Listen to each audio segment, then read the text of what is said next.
जय हिंद दोस्तों। आज झारखंड करंट अफेयर 2024 को देखेंगे और पूरा विस्तार से समझने का प्रयास करेंगे। यहाँ से जितना भी क्वेश्चन पूछा जा सकता है उन सब को देखने का प्रयास करेंगे। साथ साथ में स्टैटिक जीके को भी देखते हुए चलेंगे और समझते हुए चलेंगे। तो आपको यहाँ पे झारखंड सामान्य अध्ययन से भी और झारखंड करंट अफेयर दोनों साथ साथ होते चलेगा। चाहे आप झारखंड का जो भी परीक्षा देंगे, जेपीएससी दे, जेएसएससी का एग्ज़ाम दे, महिला सुपरवाइजर का जो होने वाला है वो दे, चाहे झारखंड का चौकीदार का ही एग्ज़ाम है तो उसको भी देंगे तो यहाँ से क्वेश्चन देखने को मिलेगा। झारखंड का जेएसएससी सीजीएल देंगे तो यहाँ भी क्वेश्चन देखने को मिलेगा। जे टेट देंगे तो वहाँ पर भी देखने को मिलेगा। जितना भी एग्ज़ाम झारखंड में होता है वहाँ आपको ये क्वेश्चन अच्छा से देखने को मिलेगा। बस चीज़ों को अच्छे से देखिएगा, समझते चलिएगा, लिखते भी चलिएगा, क्योंकि कुछ भी चीज़ छोड़ना नहीं है। बहुत इंपॉर्टेंट फैक्ट लिए हैं, जो भी करंट अफेयर लिए हैं उससे रिलेटेड स्टैटिक्स फैक्ट भी रखे हैं, ठीक है, जिससे आपका बहुत महत्वपूर्ण क्वेश्चन बनेगा। तो चलिए एक एक करके देखते चलते हैं, समझते चलते हैं, ठीक है। तो सबसे पहला यहाँ पर इंपॉर्टेंट क्वेश्चन आता है, झारखंड का जो है स्वच्छ शहर 2024 का घोषित हुआ है कौन? तो ये जमशेदपुर। ये लगातार जो है देखा जाए 2019 से लेकर के अभी 2024 का जो सर्वेक्षण आया है, स्वच्छ सर्वेक्षण रिपोर्ट जो आया है, उसमें जमशेदपुर जो है वो स्वच्छ सर्वेक्षण में झारखंड में शीर्ष स्थान पर रहा है, शीर्ष स्थान हासिल किया है। मतलब 2019 से लगातार 2019 से देखा जाए तो 2024 तक ये लगातार जो है 5 बार से स्वच्छ सर्वेक्षण रिपोर्ट में झारखंड में शीर्ष स्थान पर रहा है। कौन? जमशेदपुर, ठीक है, याद रखेंगे। अब पूरा भारत में अगर देखा जाए तो इसका स्थान कितना रहा है, तो देखिए स्वच्छ सर्वेक्षण रिपोर्ट जो 2024 में आया है उसमें देखा जाए तो अखिल भारतीय स्तर पर 1 लाख से लेकर के 10 लाख तक की आबादी वाला शहर में अगर देखा जाए तो 43वां स्थान रहा है। तो जमशेदपुर का पूरा देश में 1 लाख से 10 लाख की आबादी में 43वां स्थान रहा है और झारखंड में प्रथम स्थान रहा है। और ये आज नहीं, 2019 से लेकर 2024 तक ये 5वां बार देखा जाए तो झारखंड में शीर्ष जो है स्वच्छ शहर रहा है। कौन? जमशेदपुर। याद रखेंगे, इंपॉर्टेंट क्वेश्चन होगा। और देश में स्थान जो 43वां, ये भी याद रखेंगे, पूरा देश में 43वां स्थान पर रहा है। के अलावा कुछ और जमशेदपुर से देख लेते हैं जो इंपॉर्टेंट रहेगा। जमशेदपुर जो शहर है वो खुले में शौच मुक्त, मतलब ODF++ और देखा जाए तो 3 स्टार रेटिंग प्राप्त किया है ये, तो ये भी इंपॉर्टेंट रहेगा। ओपन डेसिफिकेशन फ्री जो है वो ++ इसको 3 स्टार रेटिंग मिला है किसको? जमशेदपुर को, तो ये इंपॉर्टेंट रहेगा। अगर देखा जाए स्वच्छ सर्वेक्षण रिपोर्ट में, तो स्वच्छ सर्वेक्षण रिपोर्ट में मतलब कि जो राजधानी रांची है वो पूरा राज्य में इसका स्थान दूसरा रहा है। राज्य में बोल रहे हैं, देश में नहीं, राज्य में दूसरा स्थान रहा है। मानगो जो है, आप लोग बताएंगे मानगो कहाँ पे है, ठीक है, मानगो जो है वो 3रे स्थान पर रहा है। और धनबाद जो है वो 4थे स्थान पर रहा है स्वच्छ सर्वेक्षण रिपोर्ट में। ये झारखंड में 4थे स्थान पर रहा है धनबाद। तो ये कम से कम बड़े बड़े शहर जो हैं ये वो याद रखना है। राजधानी रांची को याद रखिएगा कि स्वच्छ सर्वेक्षण रिपोर्ट में झारखंड में इसका स्थान कितना है वो याद रखेंगे, दूसरा। और पूरा देश में इसका स्थान आप लोग बताइएगा कमेंट बॉक्स में कितनावां स्थान रहा है, ठीक है। आगे देखते हैं कि मध्य प्रदेश जो शहर है, मध्य प्रदेश का एक शहर है इंदौर। ये पूरा देश में स्वच्छ सर्वेक्षण रिपोर्ट में पहले स्थान पर रहा है। पूरा देश में सबसे स्वच्छ शहर पूरा देश में बोला जाता है इंदौर है, ठीक है। और ये बहुत लगातार बहुत लंबे समय से चल रहा है, ठीक है, ये याद रखेंगे। आगे देखते हैं जमशेदपुर का। देखिए इंपॉर्टेंट क्वेश्चन मेन जो था जमशेदपुर का था, तो कुछ जमशेदपुर से और देख लेते हैं। देखिए राज्य का पहला जो जनजातीय विश्वविद्यालय पंडित रघुनाथ मुर्मू जनजातीय विश्वविद्यालय जमशेदपुर में बन रहा है। ये पूरा राज्य का पहला एसटी जो कैटेगरी है इसके लिए जो है एक मात्र विश्वविद्यालय है, जनजातीय विश्वविद्यालय रघुनाथ मुर्मू जनजातीय विश्वविद्यालय। ये कहाँ बना है? तो जमशेदपुर में बना है। तो इसको सीधे तौर पर याद रखिएगा, क्योंकि ये क्वेश्चन जो है वो सीधे आपको यहाँ देखने को मिलेगा, ठीक है।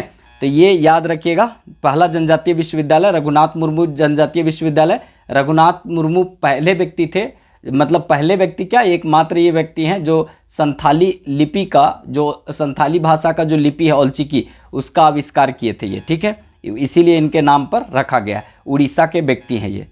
देखिए आगे देखते हैं, यहाँ पर झारखंड का पहला महिला विश्वविद्यालय ये भी जमशेदपुर में खुला है, इसको भी याद रखेंगे। और पहला महिला इंजीनियरिंग कॉलेज बोले तो ये जो है रामगढ़ में, ठीक है। और पहला महिला विश्वविद्यालय ये जमशेदपुर में। जमशेदपुर मतलब बोला जाए तो पूर्वी सिंहभूम सिंहभूम मतलब कि यहीं पर इसी का पूर्वी सिंहभूम ये जिला है और इसका एक शहर है कौन, जमशेदपुर, ये याद रखेंगे। ठीक है।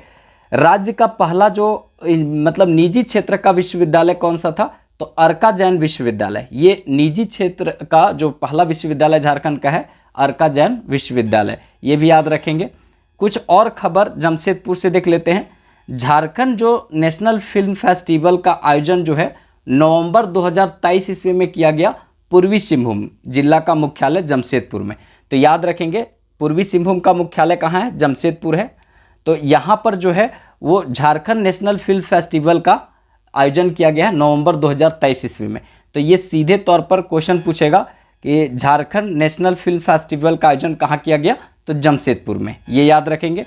नेक्स्ट और बहुत इंपॉर्टेंट क्वेश्चन ये रहेगा कि पर्यावरण और जलवायु परिवर्तन विभाग झारखंड सरकार ने प्रसिद्ध जो है मुक्तेश्वर धाम है, इसी यहीं पर एक मंदिर है हरिना पहाड़ी, ठीक है, हरिना मंदिर, ठीक है, हरिना मंदिर। और ये जो देखा जाए मुक्तेश्वर धाम इसको कहा जाता है, पूर्वी सिंहभूम में है, इसको पर्यटन स्थल का दर्जा दिया गया है। तो आपसे पूछा जाएगा कि हरिना पहाड़ी का हरिना मंदिर कहाँ पर है, तो ये पूर्वी सिंहभूम में है। इसको और क्या किस नाम से जानते हैं, तो मुक्ति धाम के नाम से जानते हैं, मुक्तेश्वर धाम, मुक्ति धाम नहीं, मुक्तेश्वर धाम के नाम से जानते हैं। और पर्यावरण जल परिवर्तन मंत्रालय जो झारखंड सरकार है उसको इस पर्यटन का दर्जा दिया है, पर्यटन का स्थान का दर्जा दिया है, ये याद रखेंगे, सीधे तौर पर क्वेश्चन पूछा जाएगा। तो इतना जो बात बताएं ये सब जमशेदपुर से था। जमशेदपुर जो है लाइटिंग सेक्टर में सेंसर सिटी बनने वाला देश का पहला शहर है। मतलब कि आप कहीं पर वेपर लाइट लगा हुआ है, रात में बैठिए तो जल जाएगा और उठ के भाग जाइए तो बुता जाएगा, ऐसा करने वाला पूरा देश का एकमात्र शहर कौन है, जमशेदपुर, ये याद रखिएगा।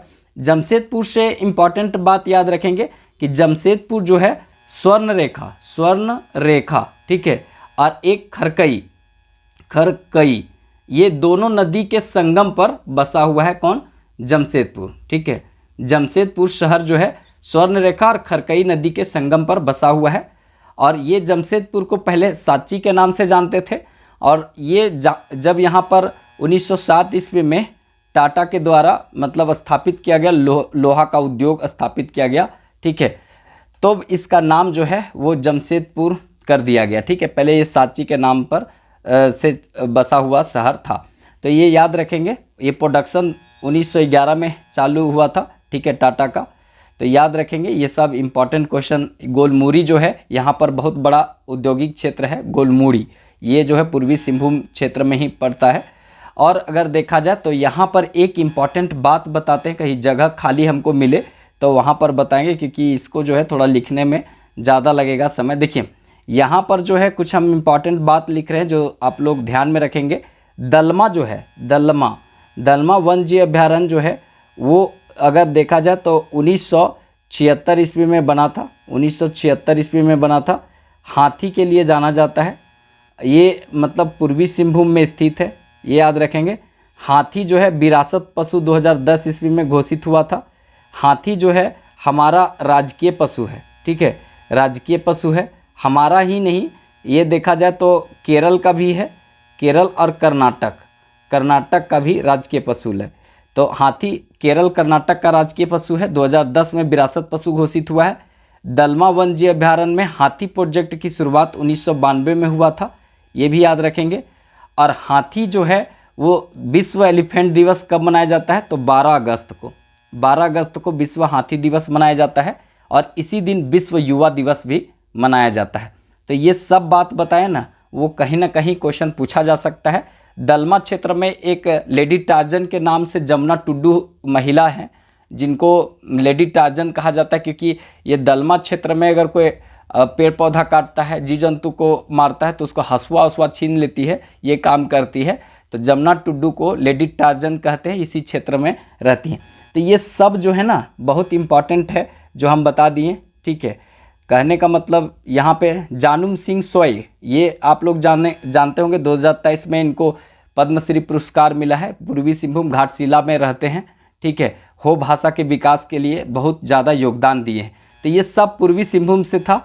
यहाँ तक आपको समझ में आ गया होगा। एक क्वेश्चन हम लिए उससे 2, 4, 10, 20 क्वेश्चन आपको बना दिए, ठीक है। तो इसी तरह से पढ़िए, ज़्यादा काम देगा। एक क्वेश्चन अभी रांची का पढ़े तो एक देवघर का पढ़ेंगे, एक दुमका का, तो पता चलेगा फेटा उठा कर सब मोचरा गया क्वेश्चन। तो ऐसा नहीं होना चाहिए, मतलब कि एकदम क्लियर होना चाहिए। एक जिला पढ़ें तो कम से कम 10-20 चीज़ दिमागवा में आ जाना चाहिए, ठीक है, वहाँ से दिक्कत नहीं होगा। अभी रेलवे बोर्ड के CEO जो है वो भी जमशेदपुर की है। वो कौन है आप लोग बताइएगा। रेलवे बोर्ड की जो CEO, पहली महिला CEO बनी है रेलवे का, तो वो बताइएगा आप लोग लिख करके, जमशेदपुर की हैं, ठीक है। नेक्स्ट क्वेश्चन देखते हैं, बहुत इंपॉर्टेंट रहेगा। रांची के लोकसभा सांसद हैं संजय सेठ, उनको दिया गया Dada Saheb Phalke icon gold award, मतलब इसके लिए चयन किया गया है। तो ये क्यों दिया गया है, याद रखिएगा। ये जो व्यक्ति हैं, मतलब कि 18वां जो लोकसभा चुनाव हुआ उसमें रांची के सांसद बने हैं संजय सेठ, ठीक है। तो इनको क्यों दिया गया है Dada Saheb Phalke icon gold award, इसके लिए क्यों चयन किया गया है। तो ये जो है जनता के बीच में सक्रिय उपस्थिति अपने आप को दिखाए हैं, और सवाल जवाब जितना भी किया गया है उसको पूरी तरीक़ा से बैलेंस वे में देने का काम किए हैं। तो इसके लिए इनको Dada Saheb Phalke icon gold award के लिए चयन किया गया है, ठीक है। अब ये जो सांसद हैं ये तो आप जान लिए, लेकिन एक बात और जान लीजिए कि वर्तमान में जो संजय सेठ हैं, मतलब कि जो रांची के सांसद हैं, वो देश के राज्य रक्षा मंत्री हैं। राज्य रक्षा मंत्री मतलब ये नहीं समझ लेना है कि अपना झारखंड राज्य के रक्षा मंत्री हैं, ये नहीं, भारतीय जनता पार्टी से ये चुने गए हैं, तो फिर यहाँ पर कैसे रहेंगे राज्य मंत्री, और राज्य का रक्षा मंत्री होता भी नहीं है, ठीक है। देखा जाए तो वर्तमान में जो हैं ये संजय सेठ क्या हैं, तो राज्य रक्षा मंत्री हैं। और राज्य रक्षा मंत्री जो होता है ना, वो एक प्रकार से कैबिनेट जो मंत्री होता है उसके सहयोगी होते हैं। तो याद रखेंगे ये राज्य रक्षा मंत्री हैं, इसका मतलब जो कैबिनेट में रक्षा मंत्री हैं, कैबिनेट में रक्षा मंत्री कौन है, राजनाथ सिंह। तो राजनाथ सिंह के ये सहयोगी होंगे, उनको साथ देंगे, तो इसके लिए राज्य रक्षा मंत्री होता है। मेन रक्षा मंत्री कौन है, तो अभी हमारे देश में राजनाथ सिंह हैं, उनको ये साथ देंगे। तो ये याद रखेंगे, राज्य रक्षा मंत्री मतलब ये होता है। और एक मंत्री और दिमाग में रखेंगे, जो झारखंड के क्षेत्र से चुन करके लोकसभा में गए हैं अभी 18वें लोकसभा में, मतलब अन्नपूर्णा देवी, महिला बाल विकास कल्याण मंत्री जो हैं वो बनी है अन्नपूर्णा देवी, और वो कैबिनेट मंत्री हैं, वो भी भाजपा से हैं, याद रखिएगा, ठीक है। तो मतलब कैबिनेट मंत्री झारखंड के क्षेत्र से कौन है, तो वो अन्नपूर्णा देवी हैं, महिला विकास बाल कल्याण मंत्री, ठीक है। जो स्मृति ईरानी के पास हुआ करता था वो हार गई, तो अब इनको मिल गया। तो ये सब याद रखिएगा, कहीं ना कहीं सीधे तौर पर क्वेश्चन पूछा जा सकता है, तो इसको दिमाग में रखना है। नेक्स्ट क्वेश्चन देखते हैं। श्याम किशोर चौबे का पुस्तक है झारखंड एक बेचैन राज्य का सुख। झारखंड एक बेचैन राज्य का सुख, ठीक है। ये पुस्तक का विमोचन पूर्व मुख्यमंत्री बाबूलाल मरांडी के द्वारा किया गया है। तो याद रखेंगे, श्याम किशोर चौबे का पुस्तक है झारखंड एक बेचैन राज्य का सुख। ये पुस्तक का विमोचन किसने किया है, तो ये बाबूलाल मरांडी ने किया है, याद रखेंगे। और कुछ यहाँ पर देखिए, बाबूलाल मरांडी ये राज्य के पहले मुख्यमंत्री थे, एक बात याद रखेंगे। दूसरा बात आपको याद रखना है कि हमारे राज्य का निर्दलीय मुख्यमंत्री कौन थे, तो मधु कोड़ा, वो याद रखना है। अगर आपसे पूछा जाएगा कि हमारे राज्य का गैर जनजाति मुख्यमंत्री कौन थे, तो वो आपका देखने को मिलेगा गैर जनजाति रघुवर दास। और एक कार्यकाल में सबसे लंबे कार्यकाल को पूरा करने वाले वो भी रघुवर दास, ठीक है। 3 बार मुख्यमंत्री बनने वाले अर्जुन मुंडा, शिबू सोरेन, हेमंत सोरेन, ठीक है। अभी जो वर्तमान में मुख्यमंत्री हैं, मतलब कि हेमंत सोरेन, वो कितनावें क्रम में है, तो ये क्रम में देखा जाए तो आपका हो जाएंगे 13वें, ठीक है। इसके पहले चंपई सोरेन 12वें थे, ठीक है। और व्यक्ति के रूप में देखा जाए कितना CM अभी तक बन चुका है हमारे यहाँ, तो याद रखेंगे तो 7 CM बन चुके हैं, 7 व्यक्ति मुख्यमंत्री बन चुके हैं, ठीक है। ये सब याद रखेंगे। सबसे कम समय तक रहने वाले मुख्यमंत्री कौन थे, तो शिबू सोरेन मात्र 10 दिन तक रहे थे, ठीक है। तो ये सब मुख्यमंत्री का बात आया, क्योंकि विमोचन किए थे पहले मुख्यमंत्री बाबूलाल मरांडी, तो इनके बारे में और मुख्यमंत्री के बारे में जो पूछा जाता है वो बता दिए, ठीक है।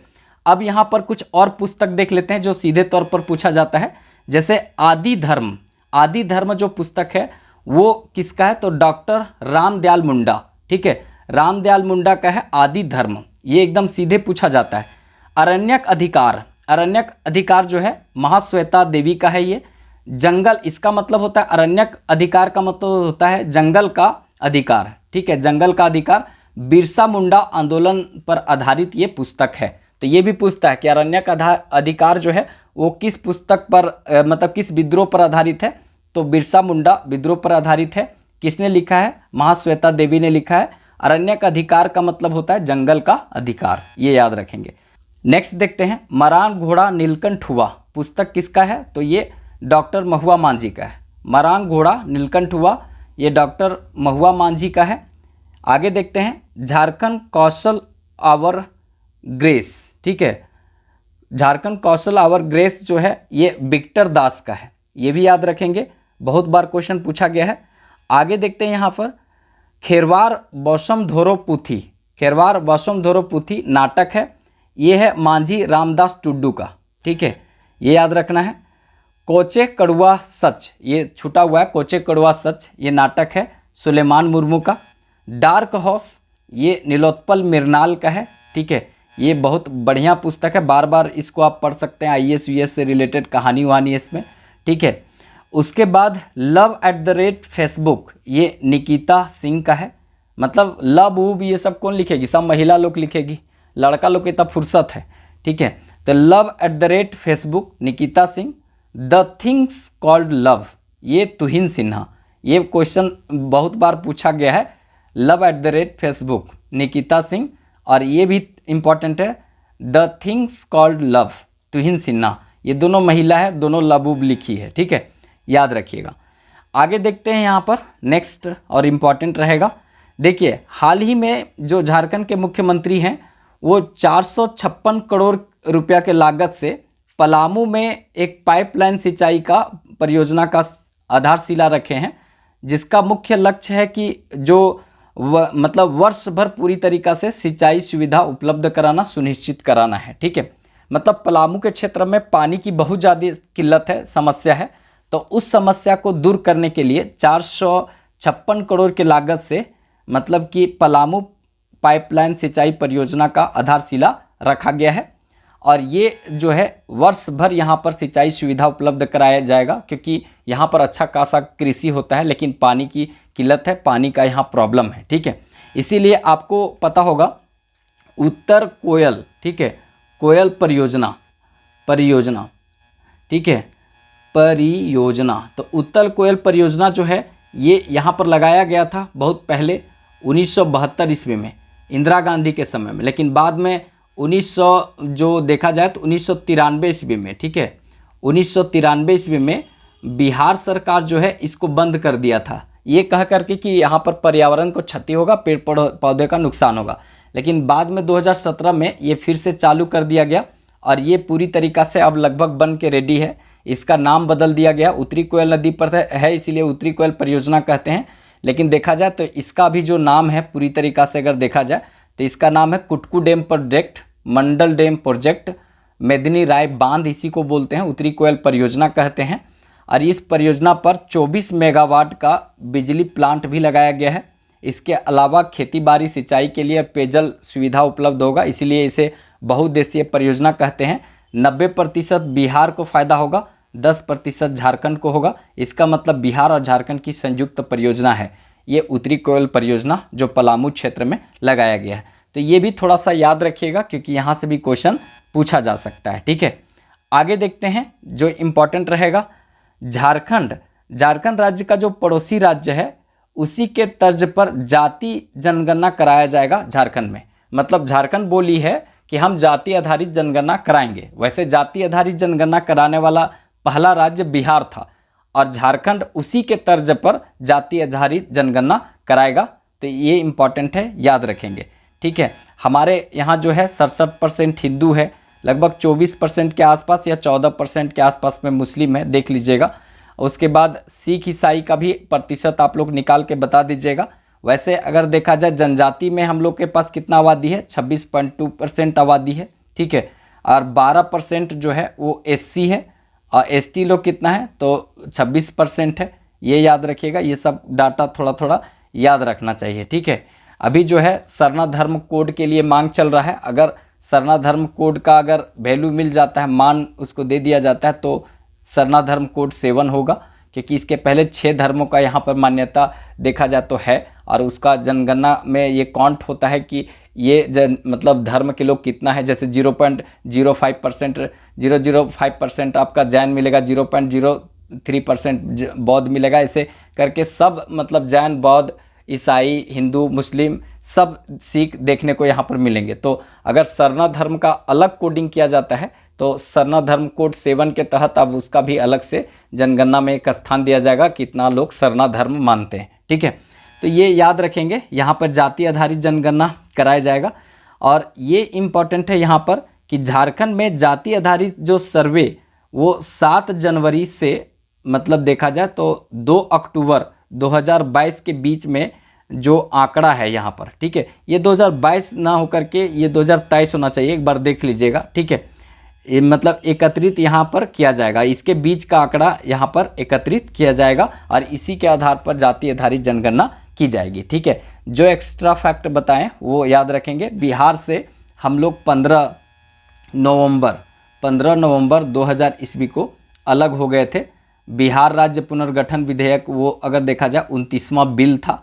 ठीक है, याद रखेंगे। बिहार जो है वो बंगाल से कब कटा था तो 1 अप्रैल 1912 ईस्वी को बिहार बंगाल से कटा था। अब बिहार का जब पहला विभाजन हुआ तो 1 अप्रैल 1936 ईस्वी को ये उड़ीसा बना। ठीक है, तो बिहार का देखिए, बिहार जो बंगाल से कब बना अलग होकर के, तो याद रखेंगे ये 1 अप्रैल मतलब 1912 को बना। ठीक है, और बिहार से फिर उड़ीसा कब बना तो ये 1 अप्रैल 1936 को। और फिर बिहार का दूसरा विभाजन हुआ तो 15 नवंबर 2000 ईस्वी को झारखंड बना। ठीक है, तो ये सब याद रखेंगे। बिहार से हमको विरासत के रूप में जो है वो 25% आबादी मिला, मतलब जनसंख्या मिला था, और लगभग जो है वो 46%, लिखा रहता 45.8% ये क्षेत्रफल मिला था। मतलब कि ये जो क्षेत्र है बिहार से मिला 45.8% भाग और जनसंख्या 25% मिला।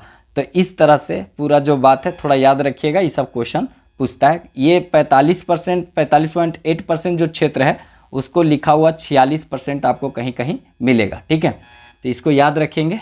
आगे देखते हैं यहाँ पर नेक्स्ट और इम्पॉर्टेंट। ठीक है, पूर्वी भारत का सबसे बड़ा ओपन जो देखा जाए ओपन और वाटरफ्लाई पार्क मतलब खुला में जो तितली उद्यान होता है जिसमें अलग अलग रंग बिरंगा बटरफ्लाई उसको कहते हैं, वो जो तितलियन जिसका पंखवा चौड़ा चौड़ा रहता है और उसमें बहुत खूबसूरत रंगीन रंगीन रहता है, उसी को कहते हैं, वही तितलिया को बटरफ्लाई कहते हैं। तो ये पार्क खुला है और ये जो है इसका उद्घाटन मतलब भगवान बिरसा मुंडा जैविक उद्यान में स्थित पार्क में किया गया है। तो याद रखेंगे यहाँ पे। तो ये अगर देखा जाए तो यहाँ पर खोला गया है। और देखा जाए बिरसा मुंडा जैविक उद्यान का स्थापना कब हुआ था, तो ये बहुत बार क्वेश्चन पूछा जाएगा। तो आपको दिमाग में रखना है कि कहीं कहीं जो है वो आपको देखा जाएगा किताब में मिलेगा 1954, लेकिन 1954 नहीं 1994 है। ये किताब वाला लोग एक एक चीज़ को छापते चला जा रहा है। ठीक है, और ये छापते जा रहा है तो इस तरह का स्थिति मतलब बन गया है। लेकिन आपको याद रखना है 1994 में हुआ है, जनवरी 1994 में था। संजय गांधी मतलब लिखा हुआ है बिरसा मुंडा जैविक उद्यान, वहाँ पर आप देख लीजिएगा जाकर। ठीक है, अगर होंगे तो ये और मांझी में है। तो यहीं पर ये मतलब जन सैलाबियों के लिए खोल दिया गया, मतलब आम जनों के लिए पूरी तरीक़ा से खोल दिया गया। आप जाकर देख सकते हैं। फ्रेश वाटर एक्वेरियम भी ये रांची में है। पूरा देश का मात्र एक फ्रेश वाटर एक्वेरियम जो एकदम साफ जल में मछली यहीं पर मिलेगी। ठीक है, रांची में। तो वो भी आप जाकर देख सकते हैं यहाँ पे रांची में। अंबेडकर पार्क, फिर उसके बाद अगर देखा जाए सम्राट अशोक पार्क, ऑक्सीजन पार्क, सब यहीं देखने को मिलेगा रांची में। ठीक है, अगर देखा जाए तो यहाँ पर पार्क में तितलियाँ जो है वो 88 प्रकार के प्रजाति देखने को मिलेगा। कितना प्रकार के? 88 प्रकार के प्रजाति देखने को मिलेगा। ये भी याद रखेंगे, यहाँ से भी क्वेश्चन पूछा जा सकता है। अब अगर रांची का बात आया तो रांची से याद रखना है कि 2010 ईस्वी में एम्स का स्थापना हुआ था। 1960 ईस्वी में एम्स मतलब एम्स नहीं RIMS Ranchi Rajendra institute medical institute 1960 में बना था। 1960 ईस्वी में राजेंद्रा मेडिकल इंस्टीट्यूट और रांची विश्वविद्यालय दोनों 1960 ईस्वी में बना था। ये भी याद रखना है, यहाँ से भी क्वेश्चन पूछे जाते हैं। ठीक है, खेलगांव कहाँ है? तो रांची में स्थित है। झरनों का शहर किसको बोलते हैं? रांची को बोलते हैं।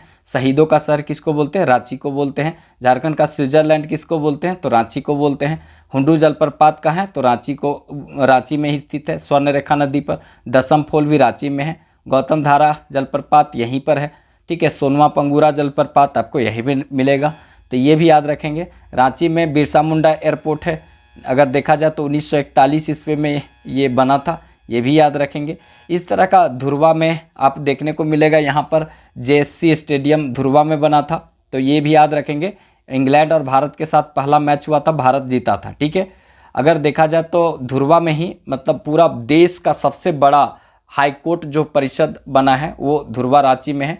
सुप्रीम कोर्ट से भी 2.5 गुना बड़ा है हमारा हाई कोर्ट झारखंड का, नया वाला भवन। ठीक है, विधानसभा भी अभी डिजिटल नया बना है झारखंड का, तो पूरा अपडेटेड कर दिया है। विधानसभा जानते हैं 81 सीट है अभी विधानसभा में, और 162 सीटें विधानसभा बनाया है। मतलब कि 2026 में जब चुनाव होगा ना, तो उस समय मतलब कि इस सब का प्लान है कि एकदम जस्ट डबल विधानसभा सीटवा बढ़ा देंगे, जिससे कि अब सोचिए सीटवा क्या है बढ़ा के रखा है, डबल बनाया क्या है। कहने का मतलब 2026 में ये विधानसभा 81 की जगह पर मांग करेगा कि सीधे डबल होना चाहिए, 162 होना चाहिए विधायक। ठीक है, तो विधायक का वैकेंसी बढ़ जाएगा, लेकिन हम लोग का फ़ायदा नहीं है, क्योंकि हम लोग थोड़ी विधायक का फॉर्म ज़्यादा भर पाएंगे। ठीक है, भर तो फॉर्म मान लेंगे, लेकिन वोट में नहीं आएगा। परिवार का मेंबर 7 गो है तो पता चलेगा 3 गो वोट आया, 4 गो अपना परिवार वाला भी केकरो दूसर के वोट दे दिया। ठीक है, तो ये ऐसा हो जाएगा। चलिए यहाँ देखते हैं, आगे देखते हैं। ठीक है, आगे इम्पॉर्टेंट क्या है उसको देख लेते हैं, यहाँ पे बहुत अच्छा रहेगा। देखिए 14 नवंबर 2023 ईस्वी को नई दिल्ली के प्रगति मैदान में, ठीक है, नई दिल्ली के प्रगति मैदान में ये 42वां यहाँ पे भारतीय अंतर्राष्ट्रीय व्यापार मेला का मतलब आयोजन किया गया था। ठीक है, यहाँ पर उद्घाटन किया गया था। ठीक है, झारखंड पवेलियन के नाम से किया गया था। झारखंड पवेलियन का उद्घाटन कहाँ किया गया था? ये 14 नवंबर 2023 ईस्वी को प्रगति मैदान दिल्ली में किया गया था। ये कितनावां था? तो 42वां था। ठीक है, और ये झारखंड पवेलियन का उद्घाटन यहाँ पर किया गया था, याद रखेंगे। इस समय G20 देखा जाए तो G20 समिट जो हुआ था उसका दिल्ली प्रगति मैदान के बाद ये देखा जाए दूसरा सबसे बड़ा आयोजन था ये। ठीक है, ये जो मेला अंतर्राष्ट्रीय व्यापार मेला जो होता है वो दूसरा सबसे बड़ा आयोजन था। और इसका जो थीम क्या था? तो वसुधैव कुटुंबकम। वैसे G20 में भी हमारे यहाँ 2023 ईस्वी में समिट हुआ था, तो उसका भी थीम था वसुधैव कुटुंबकम। और G20 का जो मतलब यहाँ पर हमारा देश जो होस्ट कर रहा था उसमें मिलेट को प्रधानता दिया गया था। मिलेट देखिए 2023 अगर वर्ष जो है ना वो मिलेट वर्ष बनाया गया, मोटे अनाज का वर्ष। जैसे आप देखेंगे तो मक्का, ज्वार, बाजरा ये सब मोटा अनाज है, तो इसका वर्ष 2023 को मनाया गया है। यूनाइटेड नेशन जो है UNO, ये 2023 को यूनाइटेड नेशन जो है वो मिलेट वर्ष मनाई है। मतलब कि मिलेट को भी खाना है लोगों को, मिलेट में भी बहुत सारा पौष्टिक तत्व पाया जाता है और इसका एक सम्मान होना चाहिए। बहुत लोग मोटे अनाज को बोलता है कि इसके पास कुछ ना होगा, गरीब होगा इसीलिए खाता है, घाटा माटा ऐसे, लेकिन ये चीज़ नहीं है, उसमें भी बहुत सारा चीज़ एनर्जेटिकल है। आप बाजरा का रोटी कभी खाइए तब आपको लगेगा, उसमें बनाकर मस्त खाइएगा तब समझ आएगा कि कितना अच्छा लगता है। ठीक है, तो अच्छा भी लगता है और उसमें पौष्टिक आहार भी बहुत अच्छा है वो। तो मोटे अनाज का वर्ष जो है 2023 ईस्वी में मनाया गया था और प्राथमिकता G20 में हमारा देश जो है वो उसी को दिया था। वैसे G20 अब नहीं रहा, G21 हो गया, जिसमें जो है अफ्रीकन यूनियन जो है उसमें शामिल हुई है। ठीक है, तो G21 हो गया और अफ्रीकन देश को ही हम देख करके और ये मिलेट को ज़्यादा प्राथमिकता दिए थे, क्योंकि वहाँ पर ज़्यादा धान उन नहीं होता है, तो वो मिलेट को ज़्यादा प्राथमिकता वहाँ दिया जाता है खाने में, तो उसको एक सम्मान देने के तरह से हम इसको देख सकते हैं। ठीक है, तो याद रखेंगे G20 जो हुआ था 2023 का वो हमने समिट किया।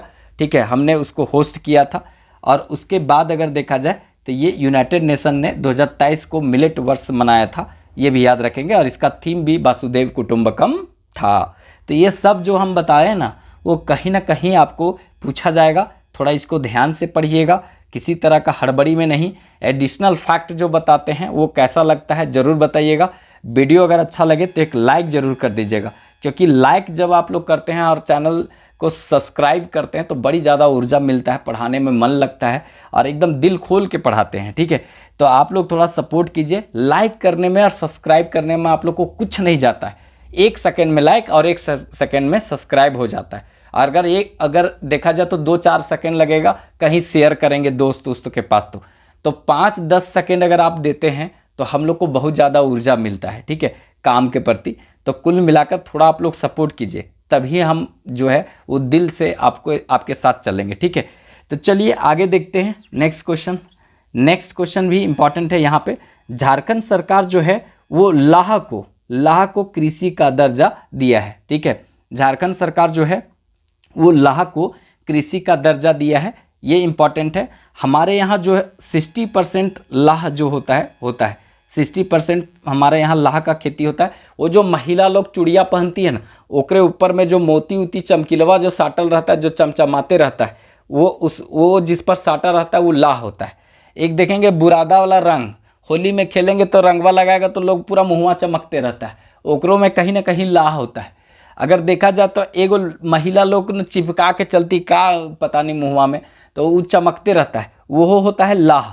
तो ये सब जो होता है ना लाह के ऊपर में चिपकाया होता है। तो लाह की खेती हमारे यहाँ होता है, खुट्टी उटी क्षेत्र में आपको देखने को मिलेगा। लाह का उत्पादन बहुत अच्छा होता है, 60% होता है। तो इसको कृषि का दर्जा झारखंड सरकार दी है, तो ये भी याद रखेंगे। और इसमें देखा जाए तो ज़्यादातर हमारे यहाँ ही लाह का खेती होता है, सब जगह नहीं होता है ये। ठीक है, तो ये इम्पॉर्टेंट रहेगा। अब कृषि का बात आया तो कुछ याद रखिएगा, मतलब कि एक होता है मक्का। ठीक है, मक्का, उसके बाद देखा जाए तो गेहूं, मतलब ये सब नहीं है, इम्पॉर्टेंट है। देखिए धान 60% होता है सिंहभूम में, हमारे यहाँ सिंहभूम में धान होता है, याद रखिएगा। अगर आपसे पूछा जाए आलू, ठीक है, ज्वार, बाजरा, ठीक है, बाजरा, ये सब अगर बात करा जाए तो ये जो होता है गन्ना, ठीक है, गन्ना, ये अगर देखा जाए तो गन्ना जो होता है, गुना नहीं गन्ना कहाँ होता है, तो ये हजारीबाग में होता है। ठीक है, तो धान सिंहभूम में, ज्वार बाजरा गेहूँ, ठीक है, ज्वार बाजरा आलू गन्ना कहाँ होता है, हजारीबाग में। बाकी सब, ठीक है, बाकी जो सभी कहाँ पर होता है, तो ये पलामू में होता है। अगर आपसे पूछा जाए गेहूँ पलामू, मक्का पलामू, मतलब उसके बाद सरसों पलामू, ठीक है, अगर आपसे अरहर पलामू, चना पलामू, सब पलामू, बाकी सब पलामू। एक जो है मड़ुआ रांची में होता है, कहाँ होता है, रांची, राजधानी रांची में मड़ुआ होता है। तो ये सब याद रखिएगा, सीधे तौर पर क्वेश्चन पूछा जाएगा। कृषि से संबंधित जो है, खेती बाड़ी से संबंधित यही क्वेश्चन पूछा जाएगा। मुख्य फसल हमारा धान है और दूसरा मुख्य फसल जो है वो मक्का है, याद रखिएगा। दूसरा हमारे यहाँ मुख्य फसल मक्का है, ठीक है। तीसरा हमारे यहाँ गेहूं है। हालांकि देश में दूसरा जो है खाद्यान्न फसल में देखा जाए तो गेहूं आ जाएगा, लेकिन हमारे यहाँ दूसरा जो है मक्का है। तो ये जो इम्पॉर्टेंट है वो आप लोग को बता दिए।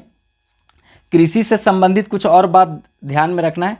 चाय का जो उत्पादन है, चाय का खेती प्रारंभ होगा हजारीबाग में और एक गुमला में चाय का खेती प्रारंभ होगा, ठीक है। ये भी याद रखिएगा। साथ साथ में खेती बाड़ी से संबंधित जितना बात था वो हम बताने का प्रयास किए, ठीक है।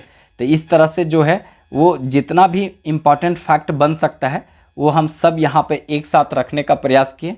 आप लोग को ये सेशन कैसा लगा ज़रूर बताइएगा, ठीक है। हालांकि इसके अलावे भी आगे भी कुछ आपको मिलेगा, ठीक है। तो इस तरह से पूरा तरीका से देखते चलिएगा। वीडियो अच्छा लगे तो लाइक ज़रूर कीजिएगा, चैनल को सपोर्ट कीजिएगा, साथ दीजिएगा। सबसे पहले यहाँ पर इम्पॉर्टेंट बात आ जाता है कि नेशनल इंस्टीट्यूशन रैंकिंग फ्रेमवर्क जो है NIRF जो है वो जारी की है 2024 में एक रिपोर्ट। ये रिपोर्ट जारी की है और ये रिपोर्ट कौन जारी करता है, तो याद रखेंगे शिक्षा मंत्रालय जो है वो जारी करता है। और देश के टॉप 100 जो उच्च शिक्षण संस्थान हैं उनका यहाँ पर रैंकिंग जारी किया जाता है NIRF के द्वारा, ठीक है। कि कौन जो है देश में टॉप 100 शिक्षण संस्थानों में स्थान रखता है, चाहे मैनेजमेंट में हो, चाहे आपका इंजीनियरिंग में हो चाहे यूनिवर्सिटी में हो, तो उसका जारी करता है ये रिपोर्ट।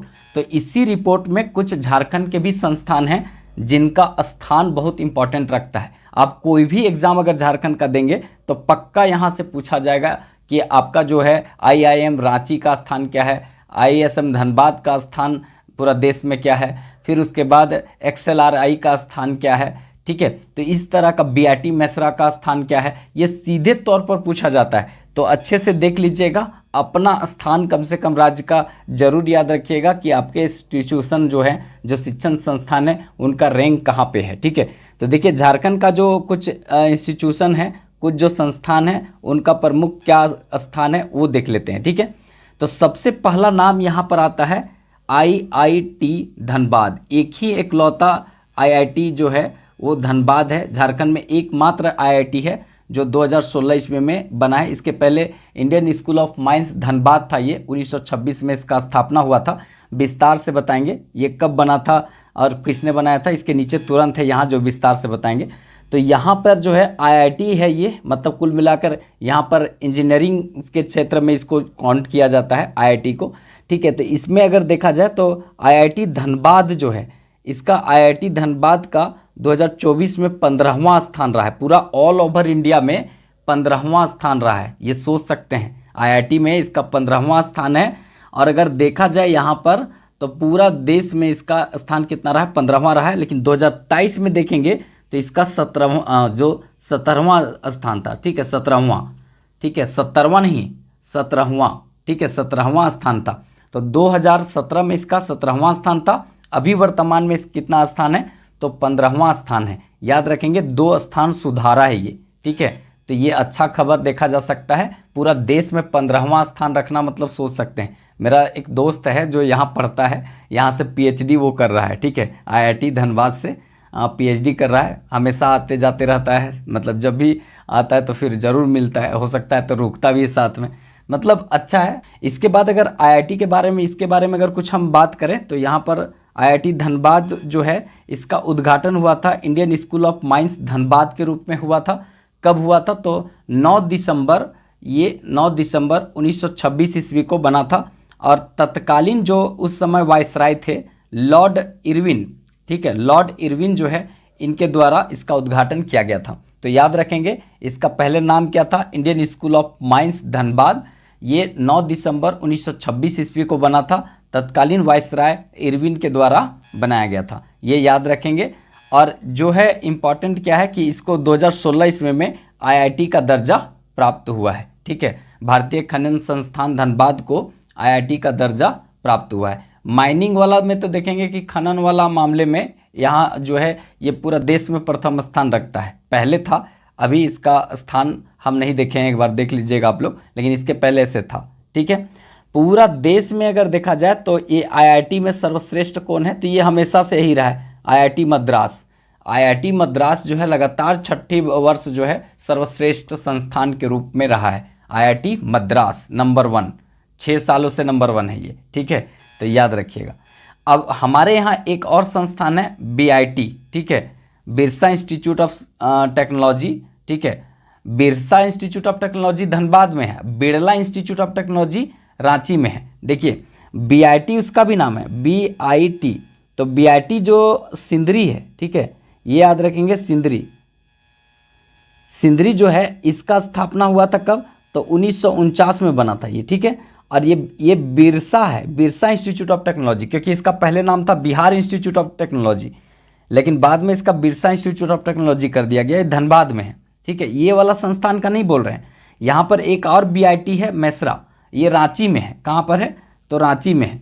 और रांची में है ये, आप देखेंगे तो बिरला इंस्टीट्यूट ऑफ टेक्नोलॉजी है, बिरला समूह का ये निजी क्षेत्र का, मतलब इंजीनियरिंग श्रेणी का ये इंजीनियरिंग कॉलेज है, याद रखेंगे यहाँ पर।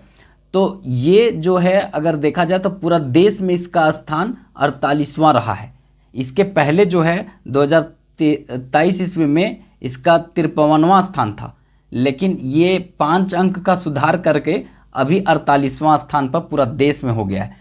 तो BIT मेसरा का स्थान पूरा देश में कितनावां है इंजीनियरिंग श्रेणी में, 48वां, ठीक है। और पहले था कितना, 53वां, ठीक है। तो ये सीधे तौर पर पूछा जाता है, याद रखना है, भूलने का नहीं, क्या भूलने का नहीं, ठीक है। तो ये बीआईटी और बीआईटी मिश्रा में भी अंतर और बीआईटी सिंदरी में भी, दोनों में अंतर बता दिए, गड़बड़ाना नहीं है यहाँ पर, ठीक है। एक धनबाद में है, एक रांची में है। अब यहाँ पर इसके बारे में ये जो पहले भी बता चुके हैं, बीआईटी मिश्रा जो है ये रांची में स्थित है, बिरला कंपनी का ये समूह का प्राइवेट संस्थान है, ये बता दिए हैं, ठीक है। Birla institute of technology Ranchi 1955 में बना था, ठीक है, ये 1955 में बना है। और एक BIT है, बिरसा इंस्टीट्यूट ऑफ टेक्नोलॉजी 1949 में बना है, और ये कहाँ पर है, सिंदरी धनबाद में है। इसी BIT का पहले नाम बिहार इंस्टीट्यूट था, बाद में बिरसा इंस्टीट्यूट कर दिया गया है, कौन, सिंदरी वाला का, ठीक है। और ये तो बिरला है, याद रखेंगे। बहुत लोग जो 30 मार खान होते हैं ना, वो रांची लगा देते हैं, बिरसा इंस्टीट्यूट ऑफ टेक्नोलॉजी देखते हैं, बोलते तो बिरसा भगवान का संबंध राजधानी से होगा, तुरंत मार देते हैं। तो बिरला कहाँ जाएगा, बिरला उठ करके दूसरा जगह जाएगा, तो गड़बड़ा जाएगा ना। तो याद रखेंगे, बिरसा जब भी रहेगा, Birsa institute of technology Dhanbad, ठीक है। अब प्रबंधन के श्रेणी में, प्रबंध श्रेणी में देखेंगे तो प्रबंध श्रेणी में अगर देखा जाए तो XLRI, ठीक है, XLRI जो है जमशेदपुर में है, मतलब पूर्वी सिंहभूम में। ये संपूर्ण देश में इसका स्थान कौन सा रहा है, तो 9वां स्थान रहा है, ठीक है, 9वां स्थान इसका रहा है, ठीक है। तो प्रबंधन के श्रेणी में देखा जाए तो XLRI जो है जमशेदपुर पूरा देश में 9वां स्थान पर रहा है, ठीक है। आप लोग बताएंगे पूरा देश में प्रथम स्थान पर कौन रहा है, ये सर्च करके बताइएगा, ठीक है। XLRI का अगर देखेंगे तो स्थापना 1949 ईस्वी में हुआ था, और ये सोसाइटी ऑफ जेसेस के द्वारा किया गया था, ठीक है। जेसेस, सोसाइटी ऑफ जेसेस, ये 2-3 बार क्वेश्चन पूछा है कि किसके द्वारा इसका स्थापना किया गया है। तो ये सीधे तौर पर अगर आपसे पूछेगा तो एकदम छोड़ना नहीं है, ये एकदम याद रख लेना है, society of Jesus, society of Jesus के द्वारा इसका स्थापना हुआ था। नेक्स्ट यहाँ पर है कि देखा जाए तो यह भारत का, पूरा भारत का सबसे प्राचीनतम बिजनेस मैनेजमेंट स्कूल है, सबसे प्राचीनतम बिजनेस मैनेजमेंट स्कूल है कौन, तो ये XLRI 1949 में बना था, और पूरा देश में 2024 का जो अभी आया है रैंकिंग, उसमें 9वां स्थान पर है। ये सीधे क्वेश्चन पूछा जाएगा, और ये एकदम अभी आया है, एकदम ताज़ा रिपोर्ट है, कुल मिलाकर 2024 का ये सब यहाँ पर रिपोर्ट है, एकदम बढ़िया से ध्यान में रखेंगे। ऊपर लिख दिए होंगे, कहीं लिखे नहीं है, ये लिखा हुआ तो है 2024, ठीक है, ऊपर ही लिखा हुआ है 2024। तो ये चीज़ है। आगे देखिए, ये इम्पॉर्टेंट है यहाँ पे, IIM रांची को पूरा देश में अगर देखा जाए तो ये मैनेजमेंट सेक्टर से ही आता है, और इसका स्थान कितना है, तो मैनेजमेंट में अगर देखा जाए तो इसका कितनावां स्थान होगा, तो ये अगर देखा जाए तो 17वां स्थान है, और इसके पहले 2023 ईस्वी में 22वां स्थान था। तो 2023 ईस्वी में IIM रांची का स्थान जो है वो 22वां था, लेकिन वर्तमान में 17वां स्थान है, ठीक है, 17वां स्थान है, ये याद रखेंगे। इसका मतलब ये भी सुधारा है, 5 अंक की सुधार हुई है, मतलब शिक्षण संस्थानों में सुधार हो रहा है झारखंड में, ये रिपोर्ट के अनुसार यही देखने से पता चलता है, ठीक है। तो यहाँ पर ये समझ में आ गया होगा। अब ये जो IIM जो है, इंडियन इंस्टीट्यूट ऑफ मैनेजमेंट की स्थापना रांची में हुआ था, और कब हुआ था, तो 2010 में हुआ था। बहुत बढ़िया क्वेश्चन पूछेगा कि Indian institute of management Ranchi की स्थापना कब हुआ था, तो ये हुआ था 2010 में हुआ था। ये सब एकदम ताज़ा रिपोर्ट है, ठीक है। एक ये क्वेश्चन पता नहीं कैसे लिखा गया यहाँ पर, वैसे ज़रूरत नहीं है।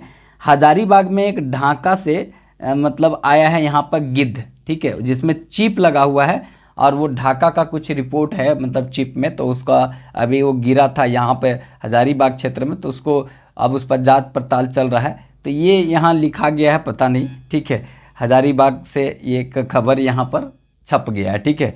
अब हम न्यूज़ बोलने जैसा थोड़ी है यहाँ पर कि हम न्यूज़ बोलें, ठीक है। ऐसे बोलने में तो धड़ाधड़ बोल सकते हैं, आपको लगेगा कि आदमी तो लगता है एंकरिंग कर रहा है, लेकिन नहीं, यहाँ तो पढ़ाने की बात है भाई साहब। चलिए, अब कुछ यहाँ पर झारखंड के प्रमुख शिक्षण संस्थान, शोध एवं अनुसंधान संस्थान देख लेते हैं, ठीक है। शिक्षण संस्थान, शोध और अनुसंधान संस्थान देख लेते हैं, ठीक है। देखिए, सबसे पहले यहाँ पर आता है बिरसा कृषि विश्वविद्यालय, ये रांची में है। आपसे सीधे क्वेश्चन पूछा जाएगा स्ट्रेट फॉरवर्ड, ठीक है। बिरसा इंस्टीट्यूट ऑफ मतलब बिरसा कृषि विश्वविद्यालय ये रांची में है, 26 जून 1981 में बना था। 26 जून 1981 नहीं याद रहे तो 1981 में बना था, ये जरूर याद रखिएगा, ठीक है।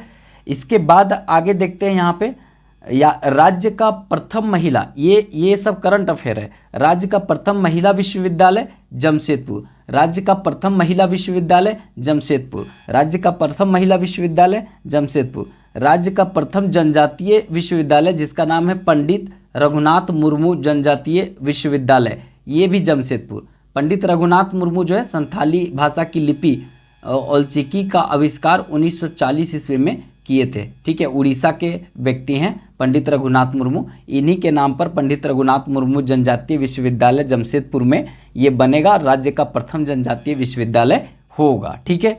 इसी तरह से राज्य का पहला निजी विश्वविद्यालय जो है वो अर्का जैन विश्वविद्यालय भी जमशेदपुर में है। वैसे एक साई विश्वविद्यालय है, और साई विश्वविद्यालय का सीडीपीओ वाला का सबका एग्जाम साई विश्वविद्यालय रांची में दिया था, तो ये भी निजी क्षेत्र का विश्वविद्यालय है, ठीक है। जगदीश चंद्र बसु विश्वविद्यालय गिरिडीह, जगदीश चंद्र बसु विश्वविद्यालय खोलने का बात यहाँ पे गिरिडीह में चल रहा है, याद रखेंगे, ठीक है। ये करंट अफेयर की दृष्टि से इंपॉर्टेंट है। नेक्स्ट यहाँ पर है दुर्गा सोरेन विश्वविद्यालय, ये देवघर में है, इसको भी इंपॉर्टेंट रखिएगा दिमाग में।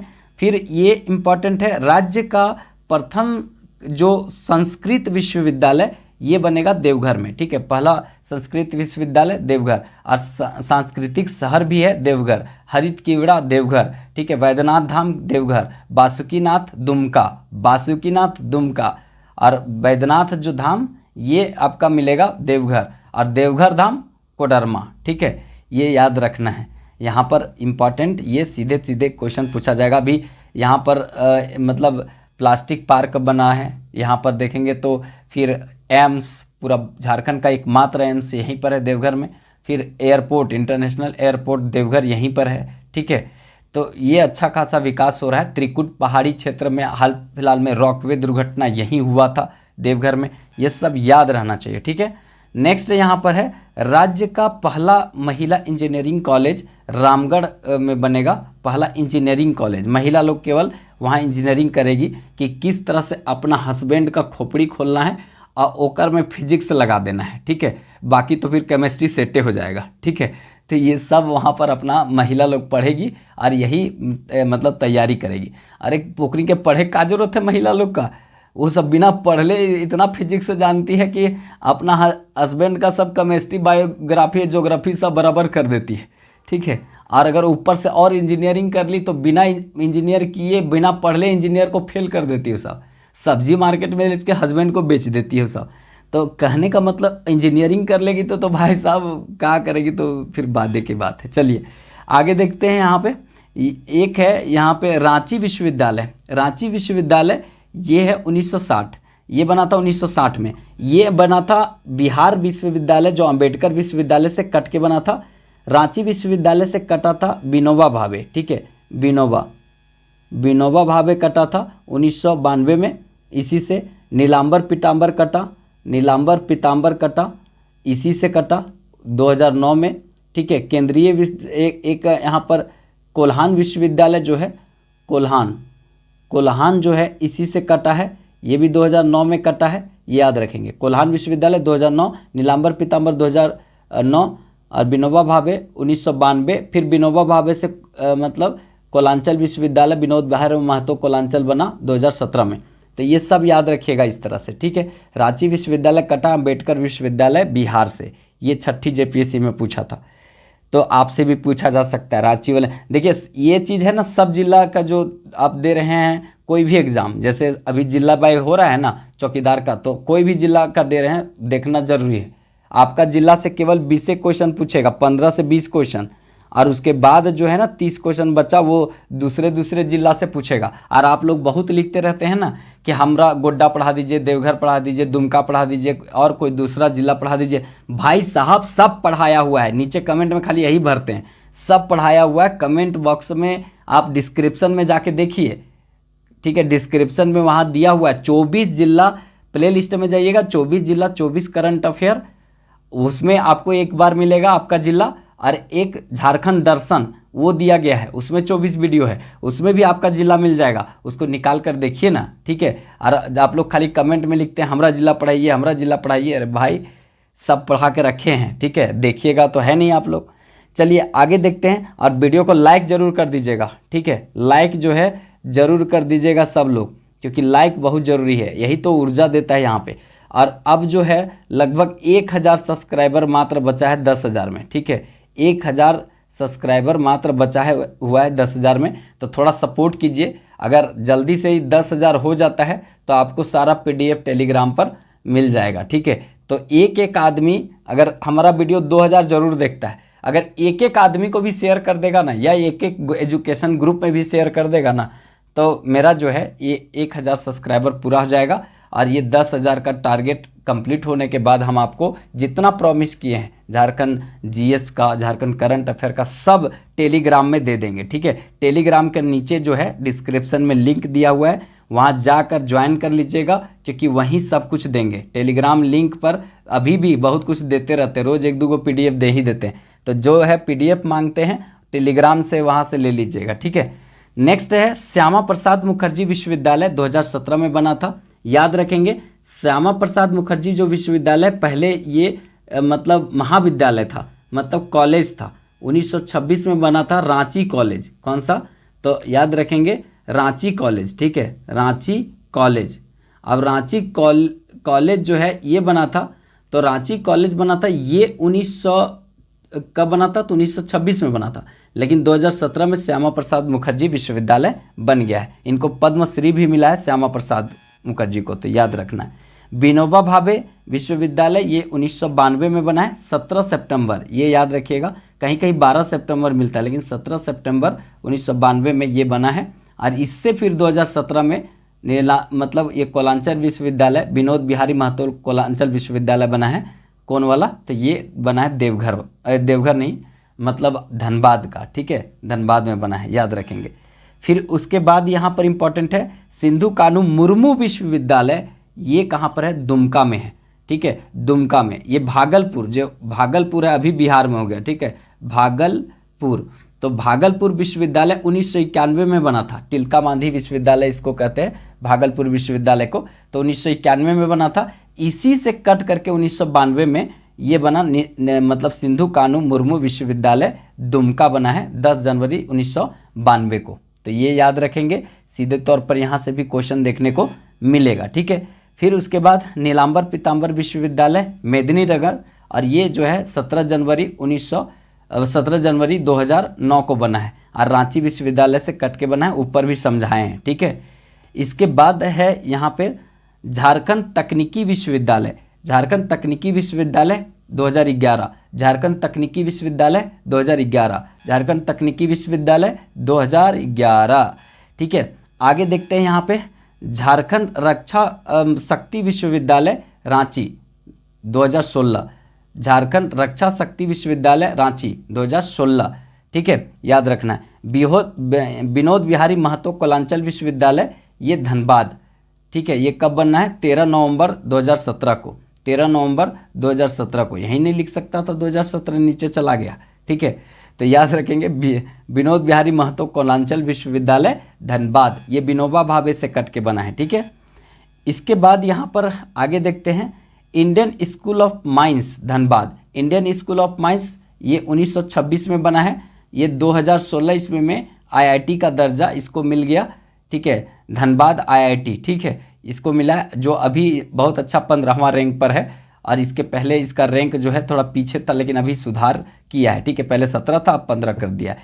तो ये याद रखेंगे, ये शान बोला जाता है झारखंड को। तो ये शान कौन कौन है देख लीजिए, Indian school of mines Dhanbad 1926, Netarhat विद्यालय लातेहार 1954, ठीक है, 1954 नेपेयर बनाया था। सैनिक स्कूल तिलैया ये कोडरमा में है, ये मतलब 1953 में बना था, ठीक है, 1953 नहीं 1963, ठीक है, 1963 में ही बना था। इंदिरा गांधी बालिका विद्यालय ये जो है 1984 में बना था, हजारीबाग में है, झील के पास। तो ये 4 संस्थान जो बताए ना, वो टॉप संस्थान है, कोई भी एग्जाम दीजिएगा तो पक्का पूछता है। Indian school of mines 1926, Netarhat विद्यालय 1954, सैनिक स्कूल 1963 और बालिका इंदिरा गांधी कब बना था, तो ये 1984। ये टॉप संस्थान है, झारखंड का आन बान शान इसको बोलते हैं। ये जो संस्थान है इसको झारखंड का आन बान शान बोलते हैं, ठीक है, तो याद रखना है यहाँ पे। इसके बाद इम्पॉर्टेंट है यहाँ पे कि भारतीय सूचना प्रौद्योगिकी संस्थान रांची, भारतीय सूचना प्रौद्योगिकी संस्थान रांची 2016, ठीक है। इसके बाद है अखिल भारतीय आयुर्विज्ञान संस्थान देवघर, अखिल भारतीय आयुर्विज्ञान संस्थान देवघर 2019 में बना है, तो ये भी याद रखेंगे।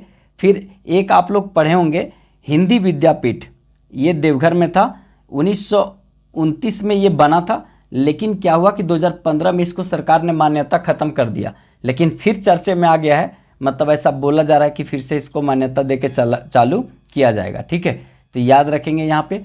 इसके बाद है आपका यहाँ रांची जनजातीय संग्रहालय, ये मोराबादी में है रांची में, तो याद रखेंगे 1972 में बना है। कभी कभी आपको रांची संग्रहालय लिखा हुआ मिलेगा 1972, ठीक है, रांची संग्रहालय का स्थापना 1972 में हुआ था, और ये जनजातीय संग्रहालय है जो मोराबादी रांची में 1974 में हुआ था, तो याद रखेंगे। सांस्कृतिक संग्रहालय और आर्ट गैलरी ये 1991 ईस्वी में बना था हजारीबाग। सांस्कृतिक संग्रहालय एवं आर्ट गैलरी ये कहाँ है, तो हजारीबाग में ये बना था 1991 ईस्वी में, ठीक है। इसके बाद आगे देखते हैं पुलिस प्रशिक्षण केंद्र, ये क्यों लिए हैं, क्योंकि पुलिस प्रशिक्षण केंद्र जो है वो चर्चे में है। वो ये इसका स्थापना तो पीटीसी की स्थापना हुआ था 1912 ईस्वी में, लेकिन अभी जो है ना ये पदमा चला गया है। पहले ये हजारीबाग सेंट्रल जोन में था, लेकिन कहने का मतलब कि देखिएगा अब यहाँ पर फायरिंग थोड़ी सिखा सकता है, जैसे पुलिस प्रशिक्षण केंद्र है, फायरिंग सीखेगा तो यहाँ वाला पीटीसी चौक में देखेंगे तो चारों तरफ रोड है, बीचवा में तनी सुन जगह है, और उतना जगह में पुलिस ट्रेनिंग सेंटर है, पता चलेगा इन्हें मारा गोली उन्हें होली क्रॉस में घुस गया, वहाँ स्कूल है एक, ठीक है। और अगर इधर से चलाया तो इधर जेवियर कॉलेज जेवियर स्कूलवा में घुस गया, ठीक है, मतलब गोली पता चलेगा कि कहीं मार रहा था कहीं लग गया, तो इस तरह से जगह थोड़ा ज़्यादा चाहिए होता है, तो इसके लिए इसको उठा करके पदमा ले गया, जो पदमा ब्रह्मदेव नारायण सिंह बनाए थे पदमा किला को, तो वहीं ले जाया गया है पुलिस प्रशिक्षण केंद्र को, ठीक है। इसका स्थापना हुआ था 1912 ईस्वी में हजारीबाग में, ठीक है। और एक और है 1966 में, देखिए ये हजारीबाग में मतलब सीमा सुरक्षा बल जो बीएसएफ का प्रशिक्षण केंद्र है वो हजारीबाग में मेरू वाला क्षेत्र में, ठीक है, 1966 ईस्वी में ये बना था। श्री कृष्ण लोक प्रशासन प्रशिक्षण संस्थान 1952 में है, 1952 में ये बना था, ये कहाँ है, रांची में है। आप अगर वीडियो बनेंगे, ठीक है, आप यहाँ के प्रशासनिक अधिकारी बनेंगे, ठीक है, जेपीएससी से सेलेक्ट होकर जाएंगे तो यही स्काइपा, यहीं पर ट्रेनिंग होगा आपका, और उसके बाद आप विभिन्न जिला और प्रखंड में भेजे जाएंगे, ठीक है। तो श्री कृष्ण लोक प्रशासन प्रशिक्षण संस्थान 1952 में बना था। ये श्री कृष्ण कौन थे, तो हजारीबाग के क्षेत्र के व्यक्ति थे, जो अगर देखा जाए तो मतलब यहाँ पर जो झारखंड के क्षेत्र से दूसरे बिहार के मुख्यमंत्री ये बने थे, याद रखेंगे। और इनका जो है बहुत अच्छा संबंध हजारीबाग के नमक सत्याग्रह से रहा था, जो खजांची तालाब में नमक कानून को भंग करके और ये आगे बढ़े थे, मतलब एक स्वतंत्रता सेनानी में इनका नाम आता है। हालांकि एक विमेंस कॉलेज का नाम हजारीबाग में इनके नाम पर रखा गया है, ठीक है। इसके बाद अगर देखेंगे केबी विमेंस कॉलेज उसका नाम है। तकनीकी प्रशिक्षण केंद्र 1963, तकनीकी 63, ठीक है, तकनीकी 63, ठीक है, ऐसे याद रखेंगे। सीमा सुरक्षा बल वाला हो ही गया मेरू 1966। फिर उसके बाद यहाँ पर है झारखंड न्यायिक अकादमी रांची, झारखंड न्यायिक अकादमी रांची, ये बना था कब, तो 2002 में, ठीक है। फिर छऊ नृत्य केंद्र सरायकेला 1960, छऊ नृत्य केंद्र सरायकेला 1960, ठीक है। उसके बाद आगे है झारखंड नृत्य कला मंदिर रांची, ये 1970, झारखंड नृत्य कला मंदिर 1970, ठीक है। कुष्ठ रोग अनुसंधान केंद्र रांची, कुष्ठ रोग अनुसंधान केंद्र रांची, कुष्ठ रोग अनुसंधान केंद्र रांची, कहीं कहीं मिलता है ये 1900 मतलब 55-56 में ये बना था। इसको देख लीजिएगा एक बार, कुष्ठ रोग अनुसंधान केंद्र, कहीं कहीं 56 लिखता है 55 लिखता है, इसलिए हम डेटवा नहीं लिखे, ठीक है। इसके बाद लाह अनुसंधान केंद्र, ये 1925, कहीं आपको 1924 भी मिलेगा, ठीक है। आप लोग कमेंट बॉक्स में नहीं तो करने लगते हैं, झारखंड का किताब में कुछ भी चीज़ मिल सकता है, ठीक है। हो सकता है आपका जन्मदिन मिल जाए कि लाह अनुसंधान केंद्र बना था आपका जन्मदिन में, ठीक है, कोनो चीज़ भी लिख देता है ये सब। आगे देखते हैं, यहाँ पर इम्पॉर्टेंट रहेगा जनजातीय शोध अनुसंधान केंद्र। जनजातीय शोध अनुसंधान केंद्र रांची में है, 1953, ठीक है, 1953। फिर मृदा शोध जो संस्थान है, प्रशिक्षण संस्थान, ये हजारीबाग में है। और एक है चावल शोध संस्थान, 1981 आपको लिखा हुआ मिलेगा, ये बना था चावल शोध संस्थान, ये हजारीबाग में है, ठीक है। राज्य का भूवैज्ञानिक प्रयोगशाला, भूवैज्ञानिक प्रयोगशाला, ये हजारीबाग में है। राज्य का भूवैज्ञानिक प्रयोगशाला हजारीबाग में है। इसके बाद है महिला जल छाजन प्रशिक्षण संस्थान, हजारीबाग में है, ठीक है। महिला जल छाजन प्रशिक्षण संस्थान हजारीबाग में है, ठीक है। फिर उसके बाद मुर्गी पालन शोध एवं विकास संस्थान गिरिडीह, मुर्गी पालन शोध एवं विकास संस्थान गिरिडीह, ठीक है। इसके बाद आगे देखते हैं राष्ट्रीय तिलहन शोध संस्थान, शोध विकास संस्थान मेदिनीनगर। तिलहन जो है, दलहन, ये सब कहाँ होता है ज़्यादा, मेदिनीनगर पलामू में। मेदिनीनगर को बिजराबाग, लेस्लीगंज, ठीक है, मतलब डाल्टनगंज, इसी को बोलते हैं। राष्ट्रीय तिलहन शोध एवं विकास संस्थान कहाँ है, मेदिनीनगर, ठीक है, पलामू क्षेत्र पड़ता है, ये याद रखेंगे। इसके बाद यहाँ पर एक इम्पॉर्टेंट है, ये कौन सा, तो केंद्रीय खनन, और यहाँ पर देखेंगे ईंधन अनुसंधान केंद्र, ये धनबाद है। देखिए केंद्रीय खनन अनुसंधान केंद्र अलग है और केंद्रीय ईंधन अनुसंधान केंद्र अलग है। ईंधन अनुसंधान केंद्र का स्थापना जो है 1947 में हुआ आज़ादी के साथ, और जब ईंधन खत्म हो गया तो खनन चालू किया, तो केंद्रीय खनन अनुसंधान केंद्र जो है 1948 में बना है। और ये दोनों का दोनों कहाँ पर है, तो धनबाद के क्षेत्र में है। तो इस तरह से, और एक संत कोलंबस कॉलेज छोड़ दिए। संत कोलंबस कॉलेज की स्थापना कब हुआ था, तो 1899 ईस्वी में संत कोलंबस कॉलेज का स्थापना हुआ था। इसी समय रांची जो है जिला बना था। और यहाँ पर देखा जाए तो मतलब डिग्री का पढ़ाई जो है वो कब से चालू हुआ था, तो 1905 से डिग्री का चालू हुआ था पढ़ाई संत कोलंबस में। और 1925 ईस्वी में महात्मा गांधी इस क्षेत्र मतलब महाविद्यालय में आए थे, ठीक है। तो इस तरह से आप संत कोलंबस को भी देख लीजिए यहाँ पर। और ये पूरा जो बताएं कैसा लगा, फीडबैक थोड़ा दीजिएगा। आप लोग लाइक करते हैं तो बड़ी खुशी अंदर से मिलता है, और सब्सक्राइब करते हैं तो उससे ज़्यादा खुशी मिलता है। तो वो जो सब्सक्राइब वाला बटन जरूर दबा दीजिएगा।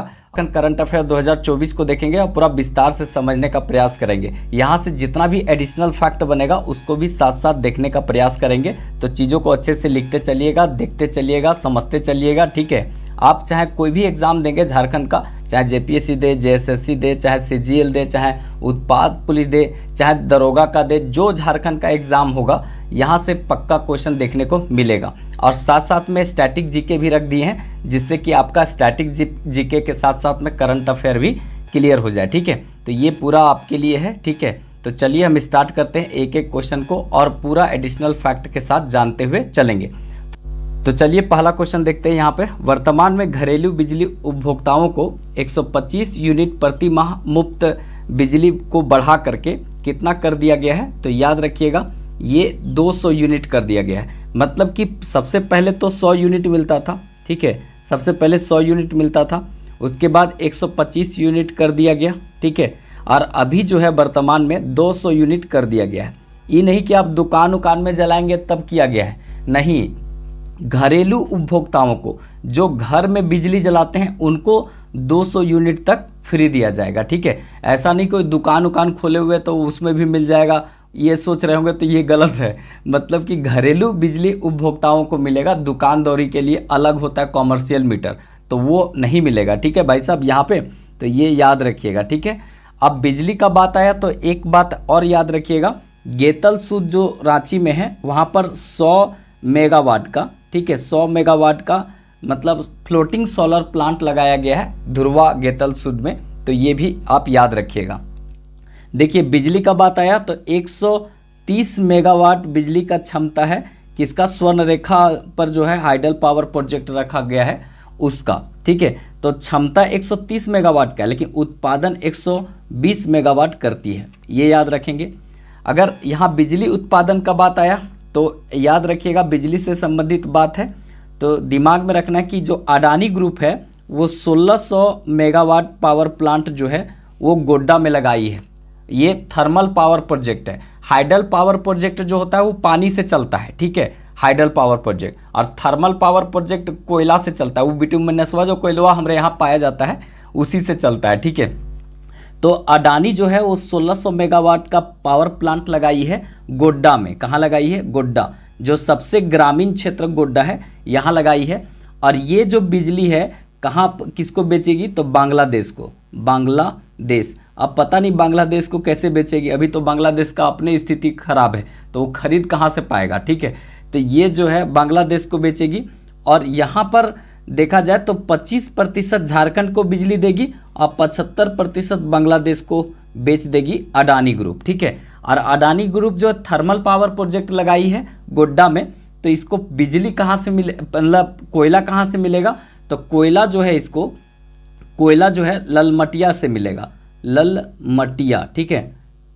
ललमटिया कोयला क्षेत्र जो है गोड्डा में, वहाँ से इसको कोयला मिलेगा। ये सबसे ग्रामीण एरिया है गोड्डा, तो इसको यहाँ से कोयला मिलेगा। तो ये सब थोड़ा थोड़ा बात है ना, वो याद रखे रहिएगा क्योंकि ये सब सीधे सीधे क्वेश्चन पूछा जाएगा आपसे, ठीक है। और सब करंट अफेयर के दृष्टि से ही इंपॉर्टेंट है क्योंकि देखिए गोड्डा में अडानी जो लगाई है वो एक एक करके 400 यूनिट का, 400 मेगावाट का मतलब 4 प्लांट लगाई है। तो एक एक कर करके चालू कर रही है, ठीक है। और ये बहुत विवादित भी रहा था, तो इसको थोड़ा सा याद रखिएगा, यहाँ से भी सीधे क्वेश्चन देखने को मिलेगा। नेक्स्ट क्वेश्चन देखते हैं, यहाँ इंपॉर्टेंट रहेगा, लड़ाई छोड़ब नाही, ठीक है। ये लड़ाई छोड़ब नाही झारखंड का एक डॉक्यूमेंट्री फिल्म है। इसका चयन किया गया भारतीय लघु वृत्त चित्र फिल्म महोत्सव के लिए जो केरल में हुआ है, यहाँ किया गया है। और इसी का चयन किया गया है साइन फिल्म फेस्टिवल के लिए किया गया है। तो ये दोनों याद रखिएगा क्योंकि दोनों इंपॉर्टेंट है यहाँ पे, ठीक है। और इसमें चयन किया गया किसको? लड़ाई छोड़ब नाही, ठीक है। तो ये फिल्म का चयन किया गया है। अब देखिए कुछ एडिशनल फैक्ट में हम जीएस का कुछ पार्ट बता देते हैं। जैसे आपसे क्वेश्चन पूछा जाएगा कि झारखंड का प्रथम नागपुरी फिल्म कौन है, ठीक है। तो झारखंड का प्रथम नागपुरी फिल्म कौन सा है? तो ये सोना कर नागपुर, ठीक है। सोना कर नागपुर पहला ये नागपुरी फिल्म है। अगर प्रथम फिल्म पूछा जाए झारखंड का प्रथम फिल्म कौन सा है? आक्रांत, ठीक है। और संथाली का प्रथम जो संथाली फिल्म कौन है प्रथम? तो ये मुख्य ब्रह्मा, ठीक है। ये 3 बहुत इंपॉर्टेंट है, याद रखिएगा, सीधे तौर पर पूछा जाएगा आपसे, ठीक है, कि नागपुरी फिल्म कौन है? सोना कर नागपुर। फिर उसके बाद यहाँ पर प्रथम फिल्म कौन सा है? आक्रांत। और संथाली फिल्म कौन सा है? मुख्य ब्रह्मा है। ये करंट अफेयर था, ये स्टैटिक है, ठीक है। तो हम कोशिश करेंगे इसी तरह से कि जिसमें आपका जीएस का जीएस भी पूरा कंप्लीट हो जाए और देखा जाए तो फिर इसके साथ साथ में आपका करंट अफेयर भी पूरा कंप्लीट हो जाए झारखंड का, ठीक है। दूसरा बात, पीडीएफ कोई ऐसे नहीं मांगिएगा अभी। कुल मिलाकर सब लोग पीडीएफ बोलने लगते हैं। भाई साहब पीडीएफ आप देंगे, लेकिन टर्म एंड कंडीशन है मेरा कि बहुत दिन से हम देख रहे हैं कि 10 के सब्सक्राइबर होने से मात्र 150 सब्सक्राइबर दूर है, ठीक है। 150 से 200 सब्सक्राइबर दूर है। ये सब्सक्राइबर जब तक नहीं पूरा होगा हम किसी को पीडीएफ नहीं देंगे। मतलब कि आप चाहे जिला का मांगिए, चौकीदार के लिए मांगिए, चाहे किसी के लिए भी मांगिए, हम पीडीएफ अभी एक भी नहीं देंगे किसी को। सारा पीडीएफ मेरे पास है, ठीक है, किसी को नहीं देंगे। 10 के जैसे हो जाएगा हम 24 जिला 24 करंट अफेयर जो पढ़ाएं, जो बहुत लोग पसंद किया था, ठीक है, तो वो पूरा फ्री हम टेलीग्राम पर दे देंगे। टेलीग्राम का लिंक नीचे डिस्क्रिप्शन में है, वहाँ जाकर ले लीजिएगा। इंडिविजुअली एक एक करके नहीं मांगिएगा, ठीक है। तो वहीं पर मिल जाएगा, टेलीग्राम ज्वाइन करके रखिए। 10 के जैसे होगा सब्सक्राइबर, ठीक है, 10 के मेरा हो जाएगा, वो दिख जाएगा कि 10 के हो गया। हम आपको इसका पीडीएफ जितना पढ़ा रहे हैं उस सब का पीडीएफ हम टेलीग्राम पर दे देंगे। नीचे डिस्क्रिप्शन में पहला ही नंबर में लिंक दिया हुआ है उसी का, टेलीग्राम का, ठीक है। तो इसीलिए अभी जो है नहीं देंगे। बाकी लाइक ज़रूरी है करना, ठीक है। लाइक जो है वो, और सब्सक्राइब जरूर कर लीजिएगा। हो सके तो अपने दोस्तों को भी शेयर कर दीजिएगा अगर आपको अच्छा लगे तो, ठीक है, क्योंकि आप लोग का सपोर्ट मिलता है तभी हम इसको पढ़ा पाते हैं, ठीक है, नहीं तो फिर अंदर से मोटिवेशन नहीं मिल पाता है। अब जैसे 10 के होने में मतलब कि 150 बचा हुआ है और ऐसा लग रहा है कि 10 महीना लगेगा, तो इस तरह से पढ़ाने का मन नहीं करता। ये जितना जल्दी पूरा हो जाए, कम से कम हम 10 के देखना चाहते हैं, ठीक है, और मात्र 150 कम है, थोड़ा सा सपोर्ट कर दीजिए आप लोग, ठीक है। बाकी PDF हम दे देंगे, हम प्रॉमिस करते हैं कि 10 के बाद जो है सारा PDF आप लोग को दे देंगे, ठीक है। चलिए नेक्स्ट देखते हैं आगे। यहाँ पे झारखंड के क्रमानुसार देखा जाए तो 12वें मुख्यमंत्री कौन बने हैं। तो झारखंड के क्रमानुसार देखा जाए तो 12वें मुख्यमंत्री कौन बने थे, तो ये चंपई सोरेन बने थे। ये बने थे हो गया अभी के लिए, बने हैं नहीं, बने थे, क्योंकि फिर से 13वें मुख्यमंत्री कौन बन गए हैं। तो 13वें जो मुख्यमंत्री CM हैं हेमंत सोरेन, ठीक है, हेमंत सोरेन बन गए हैं फिर से, ठीक है। याद रखेंगे ये 3 बार मुख्यमंत्री बने हैं, तो 3 बार मुख्यमंत्री बनने वाले 3 व्यक्ति हो गए, ठीक है। हेमंत सोरेन 1, अर्जुन मुंडा 2 और शिबू सोरेन 3। तो हेमंत सोरेन, अर्जुन मुंडा और शिबू सोरेन, ये 3 व्यक्ति तीन बार बना है, तीन बार मुख्यमंत्री बने हैं, तो याद रखिएगा, इंपॉर्टेंट है, ठीक है। इसके बाद इंपॉर्टेंट क्या है कि प्रथम मुख्यमंत्री, ठीक है, प्रथम मुख्यमंत्री बाबूलाल मरांडी हैं, ठीक है। प्रथम मुख्यमंत्री देखेंगे तो बाबूलाल, ठीक है, बाबूलाल। अब ये अगर देखा जाए, अगर प्रथम गैर जनजाति मुख्यमंत्री जो जनजाति नहीं थे, गैर जनजाति कौन है, तो रघुवर दास, ठीक है, रघुवर दास। तो रघुवर दास गैर जनजाति थे। प्रथम अगर निर्दलीय पूछे तो मधु कोड़ा, ठीक है, मधु कोड़ा गीता कोड़ा की मतलब गीता कोड़ा की वाइफ कहने वाले थे, लेकिन गीता कोड़ा के हस्बैंड है ये मधु कोड़ा। ये प्रथम निर्दलीय मुख्यमंत्री बने थे, ठीक है। और गैर जनजाति मुख्यमंत्री मतलब रघुवर दास, प्रथम मुख्यमंत्री बाबूलाल मरांडी। अगर 3 बार मुख्यमंत्री कौन कौन बने हैं, तो हेमंत सोरेन और उसके बाद अर्जुन मुंडा और शिबू सोरेन, तीन बार बने।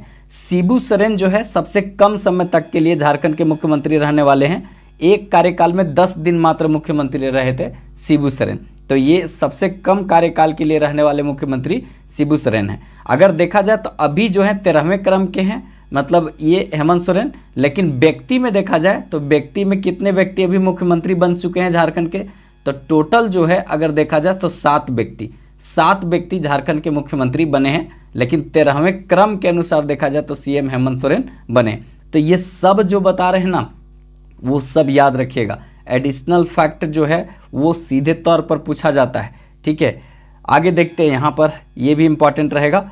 संविधान प्रदत्त जो है आदिवासी अधिकार खतरे में, ये पुस्तक है, ठीक है। संविधान प्रदत्त आदिवासी अधिकार खतरे में ये पुस्तक है। इस पुस्तक के लेखिका कौन है, तो लेखक कौन है या लेखिका कौन है, तो दयामणि बारला जो है इस पुस्तक के लेखक हैं। ये पुस्तक बहुत इंपॉर्टेंट रहेगा, पूछेगा, ठीक है, क्योंकि दयामणि बारला जो हैं इनका संबंध पत्रकारिता से है, ठीक है। ये सीधे तौर पर याद रखिएगा, इनका संबंध किससे है, पत्रकारिता से है, दयामणि बारला का। और दयामणि बारला को क्या कहते हैं, तो झारखंड की आयरन लेडी बोलते हैं। आयरन लेडी मतलब इनको कहा जाता है लेडी ऑफ मतलब आयरन लेडी ऑफ झारखंड। किनको कहा जाता है, दयामणि बारला को। तो ये सीधे तौर पर क्वेश्चन पूछ सकता है।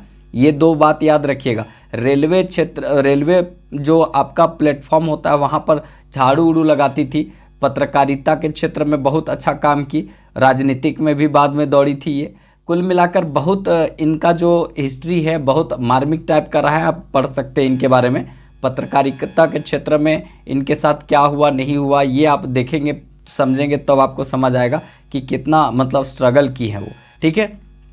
इसी तरह की एक महिला है यहाँ पे जमुना टुड्डू को बोलते हैं लेडी टार्जन जमुना टुड्डू को बोलते हैं, याद रखना है। जमुना टुड्डू को लेडी टार्जन बोलते हैं। पश्चिमी सिंहभूम का जो जंगल है उसमें जो पर्यावरण को क्षति पहुंचाता है, जैसे दलमा उलमा क्षेत्र में जीव जंतु को मारता है, पेड़ पौधा को काट लेता है, तो उस तरह का लोगों को हंसुआ बाली उली छीनने का काम करती है जमुना टुड्डू, ठीक है। इसीलिए इनको लेडी टार्जन के नाम से जाना जाता है। ठीक है, ये आपका दलमा जो वन्य जीव अभ्यारण्य है, मतलब कहाँ पे, आपका पूर्वी सिंहभूम में पड़ेगा, तो वहाँ पे ये ऐसा काम करती है। पूरनचंद, पूरनचंद को कहते हैं झारखंड का गांधी। ये पलामू क्षेत्र के हैं। कहाँ पे, पलामू, तो पलामू क्षेत्र के हैं पूरनचंद, इनको कहते हैं झारखंड का गांधी। तो ये भी पूछ सकता है झारखंड के गांधी के नाम से किन को जानते हैं, तो पूरनचंद को जानते हैं। आदिल शाह द्वितीय, आदिल शाह द्वितीय के नाम से किन को जानते हैं, तो आदिल शाह द्वितीय को जानते हैं झारखंडी सुल्तान के नाम पर। ठीक है, झारखंडी सुल्तान के नाम से किन को जानते हैं, आदिल शाह द्वितीय को जानते हैं। ठीक है, राम विनोद सिंह, ठीक है, राम विनोद सिंह किन को जानते हैं, तो ये मतलब इनको जानते हैं हम किस नाम से, तो हजारीबाग का जतिन बाघा। हजारीबाग का जतिन बाघा किनको कहा जाता है, राम विनोद सिंह। ठीक है, फिर उसके बाद देखेंगे सरोजा अय्यर, सरोजा अय्यर को बड़ी दादी कहा जाता है, सरोजा अय्यर को बड़ी दादी कहा जाता है। ठीक है, जे बार्थोलमन, जे बार्थोलमन ढाका के क्षेत्र में झारखंड आंदोलन का शुरुआत ये किए थे। क्रिश्चियन स्टूडेंट यूनियन जो बना था 1912 ईस्वी में, इसके ये संस्थापक थे। तो कुल मिलाकर देखा जाए जे बार्थोलमन ये झारखंड आंदोलन के जनक कहा जाता है इनको, और संत कोलंबस कॉलेज से ये पढ़ाई किए थे, चाईबासा के निवासी थे। संत कोलंबस कॉलेज 1899 ईस्वी में बना था और यहीं से जे बार्थोलमन पढ़ाई किए थे, चाईबासा के निवासी थे। ठीक है, चाईबासा मतलब पश्चिमी सिंहभूम के निवासी थे और 1912 ईस्वी में ये क्रिश्चियन स्टूडेंट यूनियन की स्थापना किए थे और झारखंड आंदोलन का शुरुआत ढाका के क्षेत्र से हुआ था। तो ये सब बात याद रखना है। सिमोन उरांव, सिमोन उरांव जो है इनको वाटरमैन ऑफ झारखंड कहा जाता है। सिमोन उरांव को वाटरमैन ऑफ झारखंड कहा जाता है। और एक है सिस्टर निर्मला, सिस्टर निर्मला कुसुम जोशी, इन्हीं का नाम है, याद रखिएगा। तो इतना सारा नाम बताएं, ये बहुत फेमस नेम है जो यहाँ से सीधे क्वेश्चन बनने का चांस बनता है। तो किसी भी तरीका से छोड़ना नहीं है, इसको समझ के चलना है। एडिशनल फैक्ट कैसा लगता है ज़रूर बताइएगा, क्योंकि इसी तरह का हम सोच रहे हैं कि सब वीडियो लाएं जिसमें करंट के साथ साथ ना सारा सुपड़ा साफ जीएस का झारखंड का हो जाए। ठीक है, ये मेरा प्रयास रहेगा। ठीक है, नेक्स्ट देखते हैं यहाँ पर जनजातीय सांस्कृतिक और विरासत के संरक्षण और संवर्धन का केंद्र जो है उसका आधारशिला किस जिला में रखा गया है, तो ये इसका आधारशिला रखा गया है यहाँ पे सरायकेला खरसावां में। ठीक है, जनजातीय संस्कृति और विरासत के संरक्षण के लिए जो संवर्धन केंद्र बनाया जा रहा है या बनाया गया है वो कहाँ बनाया गया, तो ये सरायकेला खरसावां में बनाया गया। देखिए सरायकेला खरसावां से दो चार चीज़ याद रखना है। ये सरायकेला खरसावां की स्थापना कब हुआ था, तो 2001 ईस्वी में हुआ था। किससे कट के हुआ था, तो पश्चिमी सिंहभूम। ठीक है, पश्चिमी सिंहभूम। ठीक है, पश्चिमी सिंहभूम से कट करके इसका स्थापना हुआ था सरायकेला खरसावां का। ठीक है, सरायकेला खरसावां जो है एस्बेस्टस के लिए फेमस है, एस्बेस्टस, एस्बेस्टस के लिए फेमस है। वही जो करकेट सिप्पा लगाते हैं ना, मतलब कॉर्केट सिप जो छत उत में ऊपर में लगाते हैं, एक टिनवा वाला लगाते हैं, सो नहीं टिनवा वाला नहीं, मतलब कि जो सीमेंट वाला लगाते हैं वो है एस्बेस्टस, और वो यहाँ पाया जाता है एस्बेस्टस सरायकेला खरसावां। एक बात यहाँ से याद रखना है कि जो छऊ नृत्य है, ठीक है, छऊ नृत्य है उसका प्रारंभ जो है यहीं से हुआ है, मतलब इसको सरायकेला खरसावां छऊ कहा जाता है। इसी के बगल में पुरुलिया छऊ होता है पश्चिम बंगाल में, मयूरभंज छऊ होता है आपका मतलब उड़ीसा क्षेत्र में।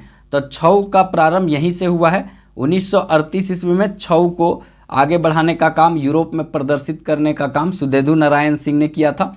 और उसके बाद छऊ का दो चार चीज़ याद रखना है कि छऊ जो नृत्य है ये राजकीय नृत्य है झारखंड का। इसके बाद ये नृत्य अगर देखा जाए छऊ, तो इसमें से गुरु की प्रधानता बहुत जरूरी होता है और कोई इसमें सॉन्ग नहीं बजाया जाता है, इंस्ट्रूमेंटल सॉन्ग बजता है, पिपीही उपिही और ढोल नगाड़ा का आवाज़ बढ़ता है। ठीक है, तो इसको सीधे तौर पर याद रखना है, यहाँ से क्वेश्चन बनेगा। तो ये सरायकेला खरसावां से जितना इम्पॉर्टेंट बात होता है वो सब हम यहाँ पर बताने का प्रयास किए। ठीक है, नेक्स्ट देखते हैं इम्पॉर्टेंट क्वेश्चन। वर्तमान में चंपई सोरेन किस मंत्रालय के मंत्री हैं? देखिए मुख्यमंत्री बने थे 12वें नंबर के, ठीक है, लेकिन फिर उसके बाद 13वें मुख्यमंत्री बन गए फिर से हेमंत सोरेन, तो इनको फिर कोई मंत्रालय दिया गया होगा। ठीक ठीक है। तो आपसे क्वेश्चन पूछ सकता है कि 12वें मुख्यमंत्री झारखंड के जो बने थे चंपई सोरेन, वर्तमान में कौन से मंत्री हैं? तो वर्तमान में जल संसाधन विभाग और उच्च देखेंगे, जल संसाधन विभाग, उच्च एवं तकनीकी शिक्षा विभाग, इनका जो है क्षेत्र में आता है, याद रखेंगे। जल संसाधन विभाग, उच्च तकनीकी शिक्षा विभाग किस में आता है?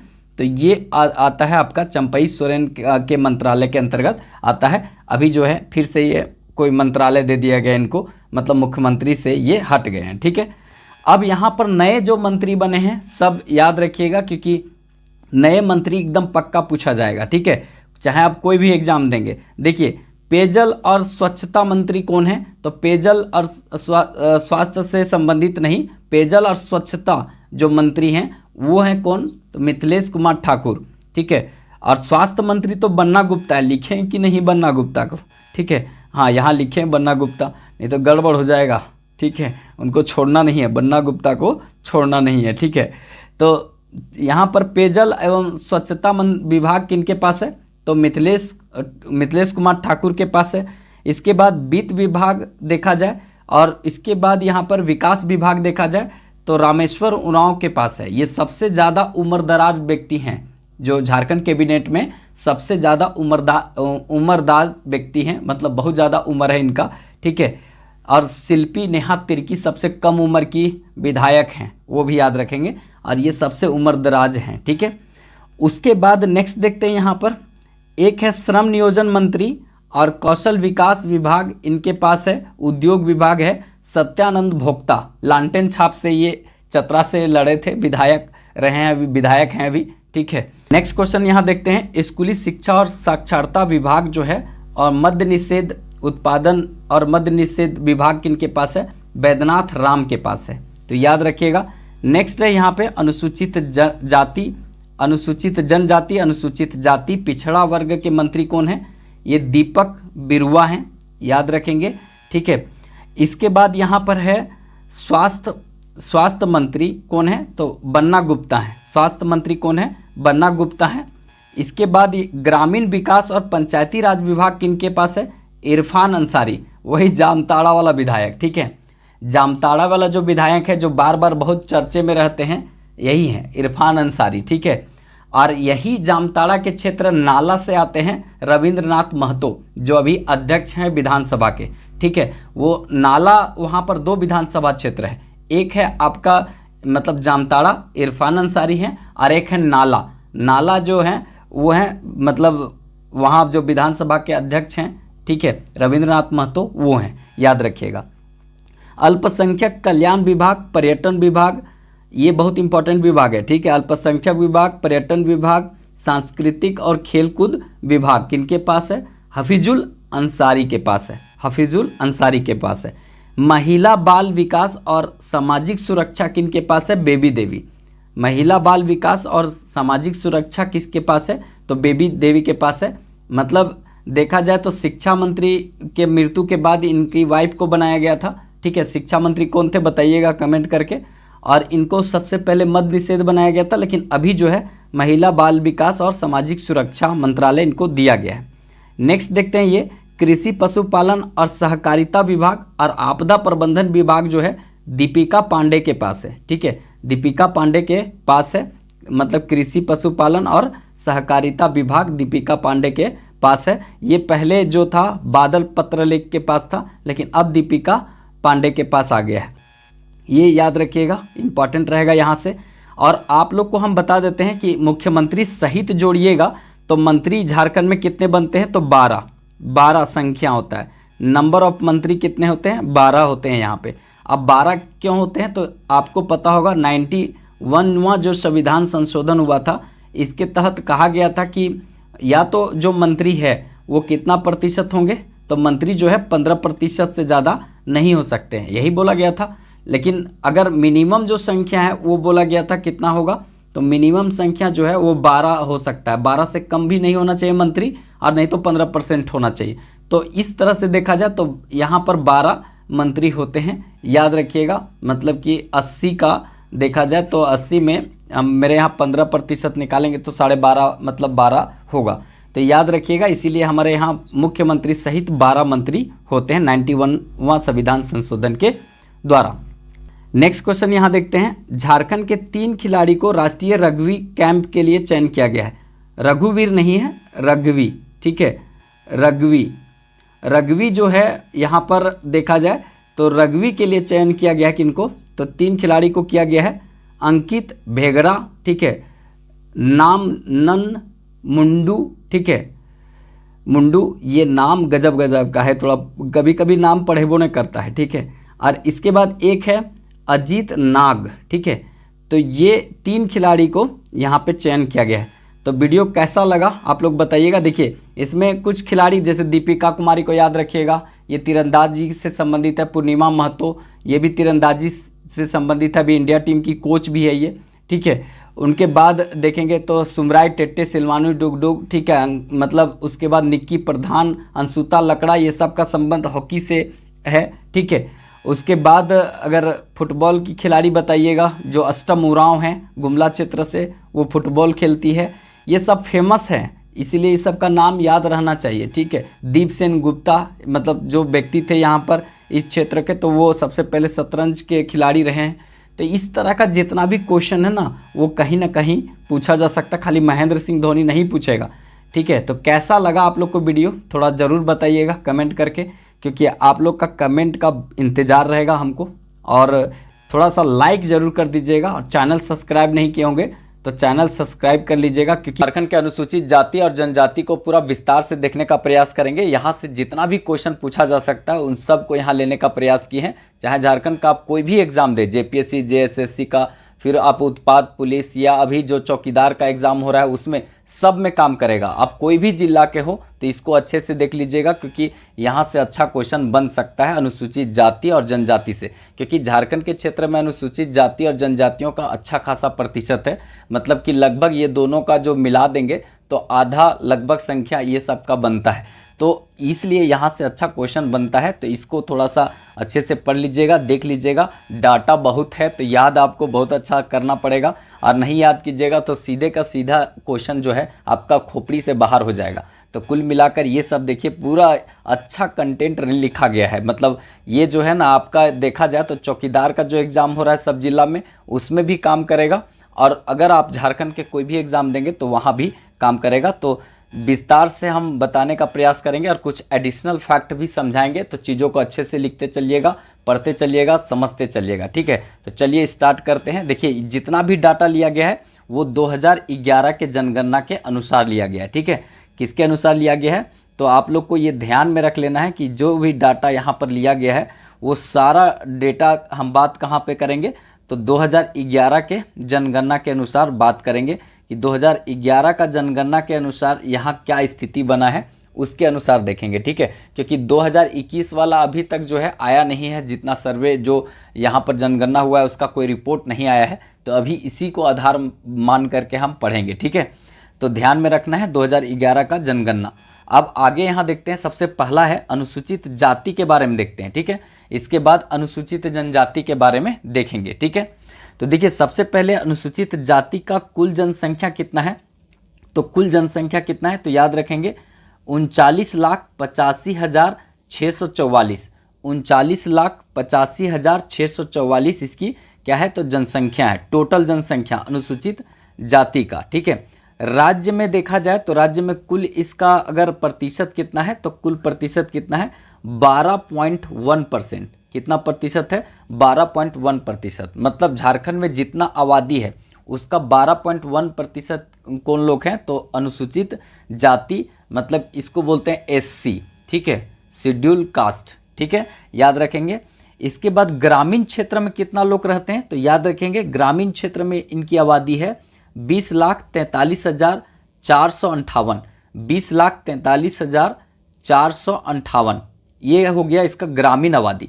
शहरी क्षेत्र में कितना लोग रहता है 19,42,186, 19,42,186, ये याद रखना है।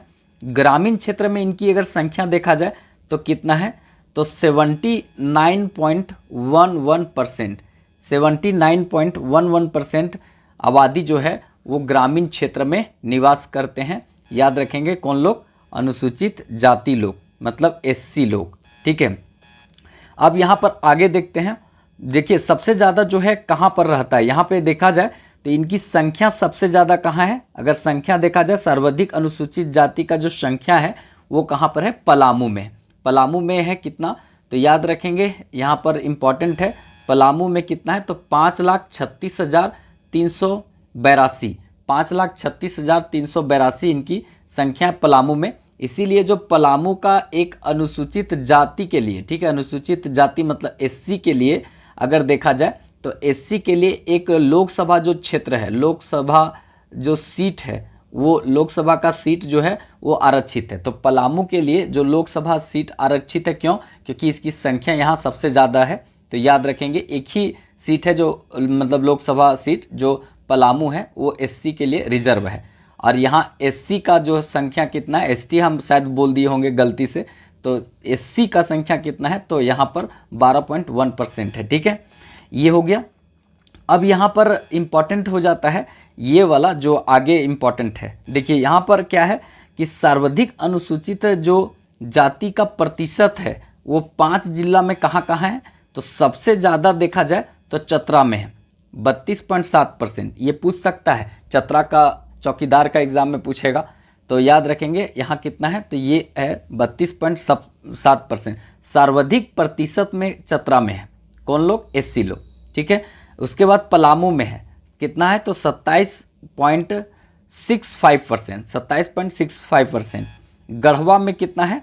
तो तीसरा नंबर में गढ़वा में 24.19%, लातेहार में 21.31%, हजारीबाग में 17.5%। तो याद रखेंगे इस तरह से ये 5 जिला हम बताएं, और अभी इत्तिफाक से ये पांचों जिला में एग्ज़ाम नहीं हुआ है। तो आपसे पूछा जा सकता है कि हजारीबाग में एससी कितना परसेंट है? 17.5%। लातेहार में भी नहीं हुआ है तो वहाँ भी पूछा जा सकता है कितना परसेंट है? तो 21.3%। गढ़वा में कितना परसेंट है? तो 24.19%। पलामू में तो ये 27.65%। और सर्वाधिक जो प्रतिशत में 32.7% कहाँ पर है? तो ये चतरा में है। ये क्रम याद रखिएगा, 1 2 3 4 5 ऐसे, क्योंकि यही पूछा जाता है। जैसे सिमडेगा वाला हम पूछा गया था ना कि सबसे ज़्यादा प्रतिशत में दूसरा नंबर में कौन आता है अनुसूचित जाति में? ठीक है, अनुसूचित जनजाति में। तो उसी सिमडेगे का नंबर था, पहला नंबर में खुट्टी, दूसरा नंबर में सिमडेगा। तो बहुत लोग गड़बड़ कर दिया था। इसी तरह से यहाँ ई जो क्षेत्र है ना, यहाँ पर अनुसूचित जनजातियों का संख्या कम है। तो एससी पूछेगा, एससी किस में दूसरा नंबर में है कौन? तीसरा नंबर में कौन है? चौथा नंबर में कौन सा जिला है? तो ये पूछ सकता है ये चौकीदार वाला। और बाकी सेंट्रल का देंगे तो भाई, जैसे सेंट्रल का मतलब नहीं, मतलब यहाँ पर राज्य का देंगे कोई भी एग्जाम तो कहीं से भी कुछ भी पूछा जा सकता है। तो याद रखिएगा। नेक्स्ट यहाँ पे न्यूनतम अनुसूचित जाति का जो वाला अगर जिला कौन सा है? तो न्यूनतम अनुसूचित जाति वाला मतलब एससी न्यूनतम कहाँ है? लोहरदग्गा में। लोहरदग्गा में वैसे सबसे कम जो जनसंख्या है लोहरदग्गे का है।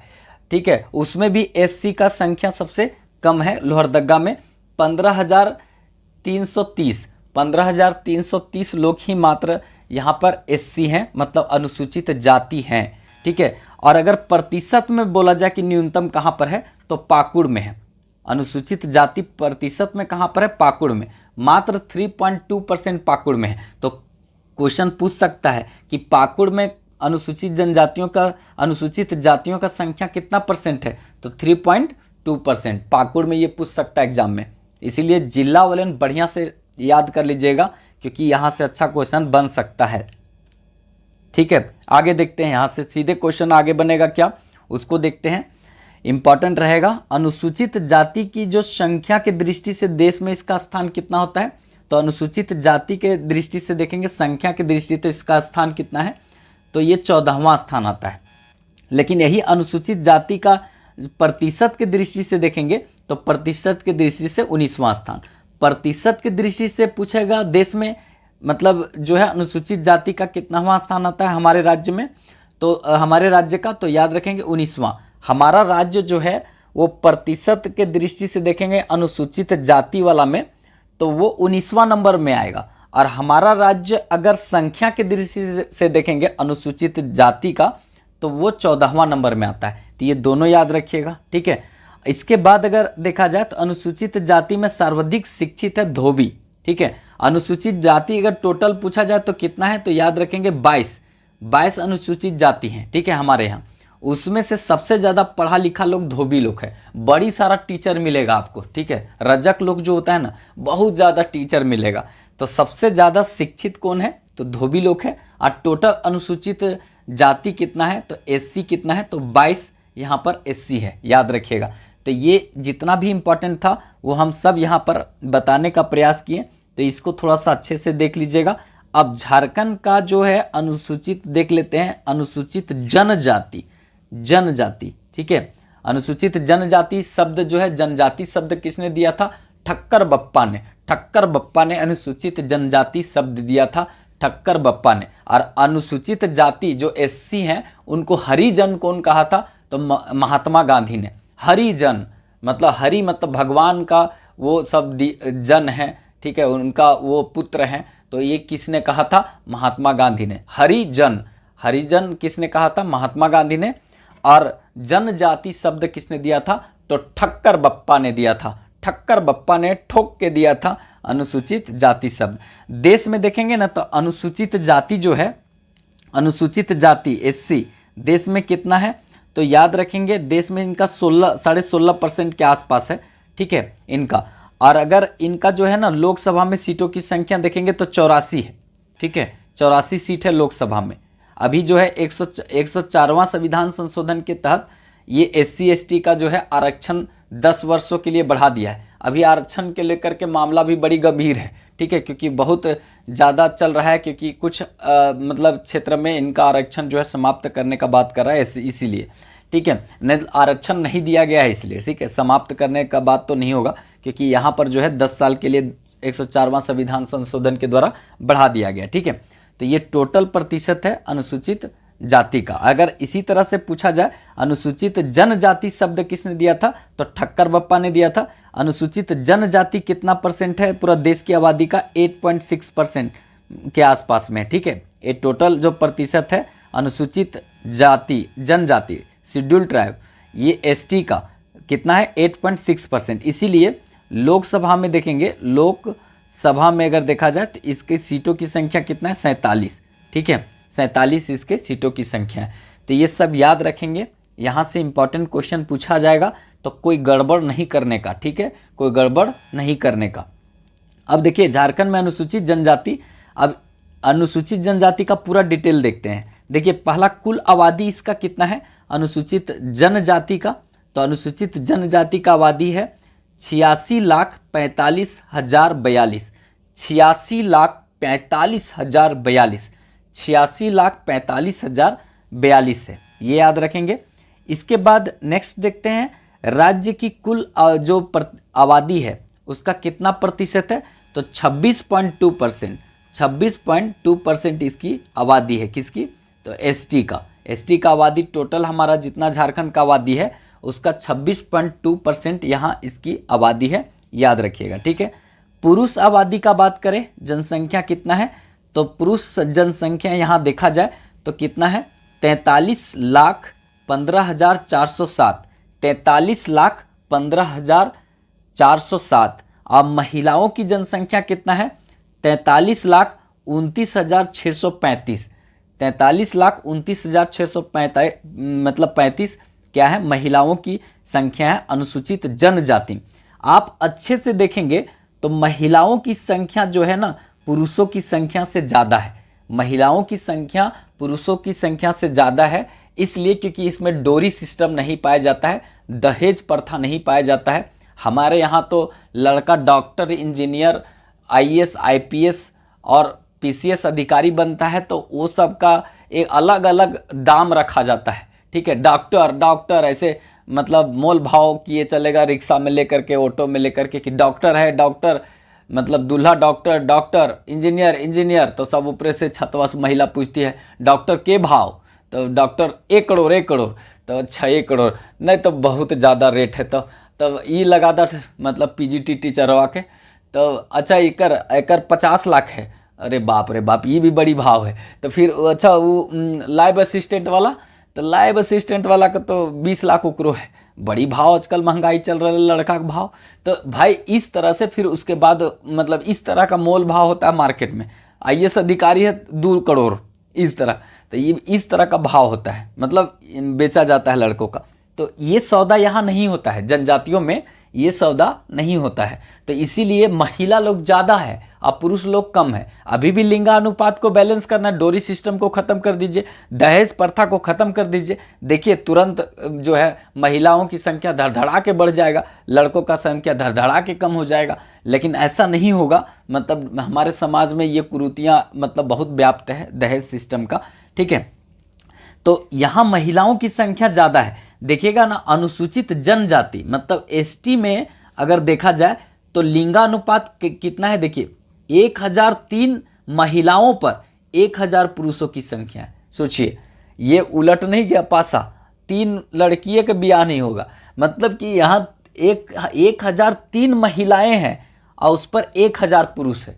ये है लिंगानुपात इनका, किनका, जनजातियों का, अनुसूचित जनजातियों का, एसटी का, ठीक है, एसटी का ये लिंगानुपात है। इसी कारण यहाँ देखिए पुरुष कम है और महिलाओं की संख्या ज़्यादा है। इसको थोड़ा ध्यान से रखिएगा दिमाग में। ग्रामीण आबादी अगर देखा जाए ना तो इनका कितना है, तो ग्रामीण आबादी देखा जाए तो 78,68,150 78,68,150 लोग जो है वो गाँवों में निवास करते हैं, मतलब पूरा तरीका से गांव में रहते हैं। इसीलिए देखा जाए तो ग्रामीण आबादी इनका कितना है, तो 91.01%, 91.01%, मतलब 91% याद रखिएगा, 0 पॉइंट गोली मारिए, ठीक है। 91% जो है ना, 91% आबादी गाँवों में रहता है ये सब, ठीक है। और इसमें एक मतलब 9% केवल शहर में रहता है। शहर में कितना है, तो शहर में 9% आबादी रहता है मात्र, मतलब ये अनुसूचित जनजाति, ठीक है। इसीलिए सबको ये बहुत पिछड़ा हुआ है, इस सबको आगे बढ़ाने की दरकार है, ज़रूरत है, ठीक है। तो कुल मिला के ये क्वेश्चन पूछा है 2-4 बार, हम बहुत बार टेस्ट देते थे ना, जेपीएससी का भी टेस्ट में पूछता था कि ये जो है कितना प्रतिशत गाँवों में निवास करता है, तो 91%, शहर में 9% मात्र निवास करता है। नेक्स्ट देखते हैं आगे, बहुत इंपॉर्टेंट रहेगा। शहरी जनसंख्या कितना है एसटी का, तो 7,76,000, ठीक है, 892, ये इसकी शहरी आबादी है, ठीक है। आगे देखते हैं यहाँ पर देश का जो कुल जनजाति है उसमें झारखंड राज्य का जो जनजातियों का प्रतिशत कितना है, तो झारखंड राज्य के जनजातियों का प्रतिशत देखेंगे तो ये है 29 नहीं, मतलब कि 8.29%। झारखंड का जो स्थान आता है, तो कुल मिलाकर जनजातियों का भी देखेंगे कि इसका पोजीशन क्या है। तो देश में कुल जनजाति है उसमें से झारखंड राज्य की जनजातियों का प्रतिशत कितना है, तो 8.29% है, ये सीधे याद रखेंगे। ग्रामीण क्षेत्र में तो बता दिए कि 91% है। शहरी क्षेत्र में जो है, शहरी जो है उसमें कितना है, तो 9% है, ये बता दिए। अनुसूचित जनजाति का बात कर रहे हैं यहाँ पे। साक्षरता दर देखेंगे तो 57%। आप 57.1 याद करने की जरूरत नहीं है, केवल 57% याद रखेंगे। पुरुष साक्षरता दर जो जनजातियों में है 68.2%, 68.2%, 68.2%। महिला साक्षरता दर देखा जाए इस सब में तो कितना है, तो 46.2%, 46.2% है, ठीक है। साक्षरता दर में अगर सबसे अच्छा कंडीशन देखा जाए तो किसका है, तो सिमडेगा का। अनुसूचित जनजाति में बोल रहे हैं, एसटी में, वैसे तो रांची में सबसे अच्छा है, लेकिन सिमडेगा का साक्षरता दर सबसे अच्छा है। 68.8% यहाँ पर साक्षर हैं। दूसरा नंबर में गुमला में है 63.8%, तीसरा नंबर में लोहरदगा में है 63%, मतलब, और खुट्टी में 61.3%। ये जो है अनुसूचित जनजाति का साक्षरता दर में स्थान बता रहे हैं, ये ध्यान में रखिएगा, ठीक है। इसके बाद अगर लिंगानुपात पहले भी बता दिए हैं कि 1003 है, 1003 महिलाओं पर पुरुषों की संख्या 1000 है, तो ये थोड़ा सा पॉजिटिव बात है। सर्वाधिक जो है अनुसूचित जो जनजाति है, मतलब एसटी, सबसे ज़्यादा किस जिला में रहते हैं, तो रांची जिला में 10,42,016, 10,42,016 इनकी पूरी आबादी है रांची में। सर्वाधिक अनुसूचित जनजातियों का अगर प्रतिशत, यही वाला पूछा था, ये जो है ना मतलब सिमडेगा में जो हुआ था, सिमडेगा में भी जो हाल फिलहाल में चौकीदार वाला एग्जाम हुआ है, उसमें यही क्वेश्चन पूछा था कि सर्वाधिक जो अनुसूचित जनजाति है उसका प्रतिशत में दूसरा में सबसे ज़्यादा कहाँ है। तो पहला में सब लोग जानता था खुट्टी, कि खुट्टी में 73.3% है, सबको पता था। लेकिन ये जो सिमडेगा में ही 70.8% दूसरा नंबर में आता है। तो बहुत लोग यहाँ रिक्स ले लिया गुमला को, बहुत लोग सिमडेगा को लिया, इसी में ज़्यादातर कंफ्यूजन हो रहा था लोग को। ठीक है, तो याद रखेंगे कि सबसे ज़्यादा प्रतिशत में किस में है, तो खुट्टी में 1 नंबर में, दूसरा में सिमडेगा में 70.8%, ये दूसरा नंबर में आता है।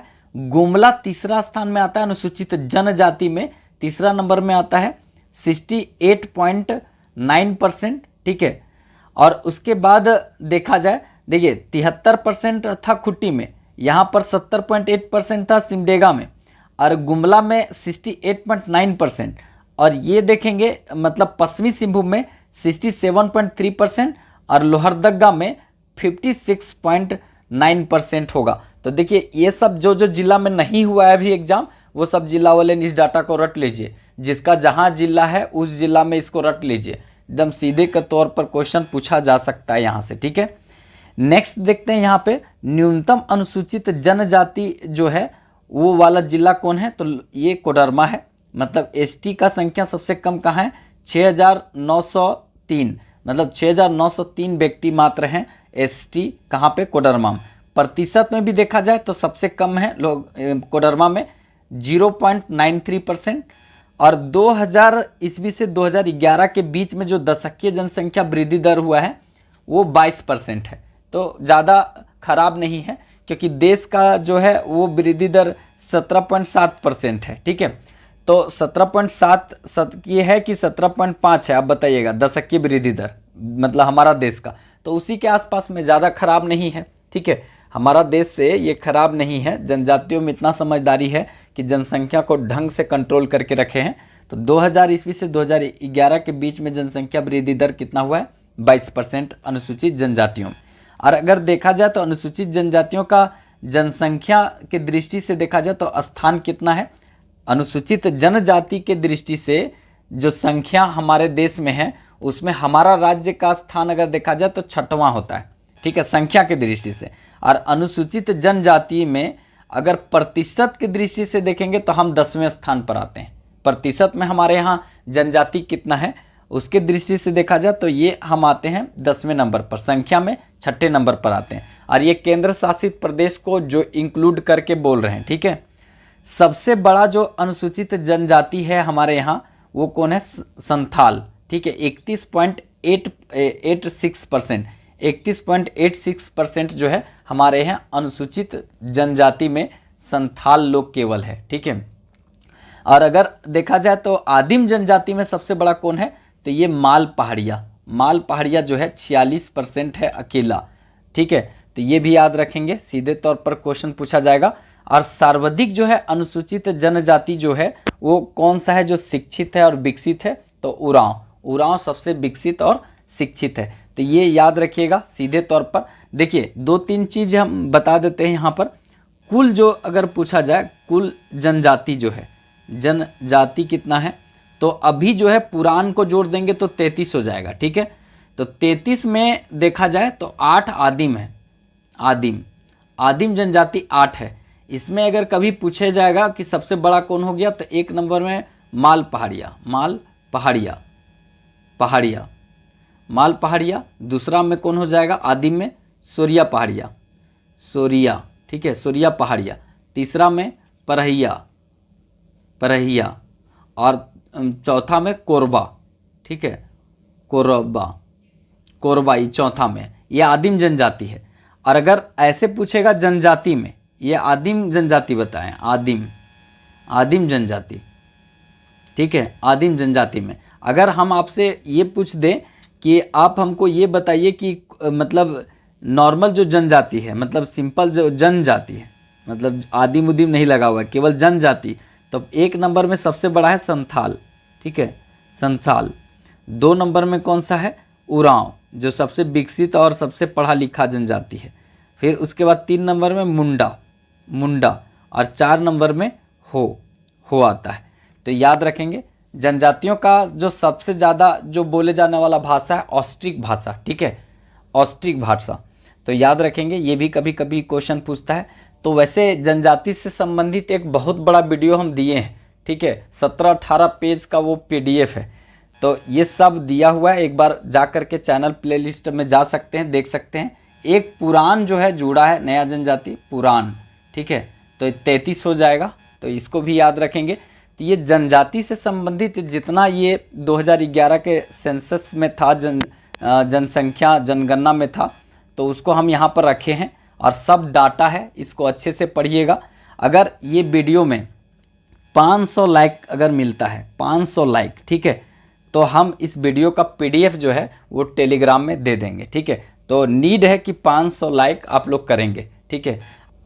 अगर वीडियो अच्छा लगा हो तो एक लाइक ज़रूर कर दीजिएगा। चैनल अगर सब्सक्राइब नहीं किए होंगे तो चैनल सब्सक्राइब कर लीजिएगा और थोड़ा अपने दोस्तों में शेयर कर दीजिएगा। तो चलिए फिर मिलेंगे नेक्स्ट वीडियो में, तब तक के लिए जय हिंद।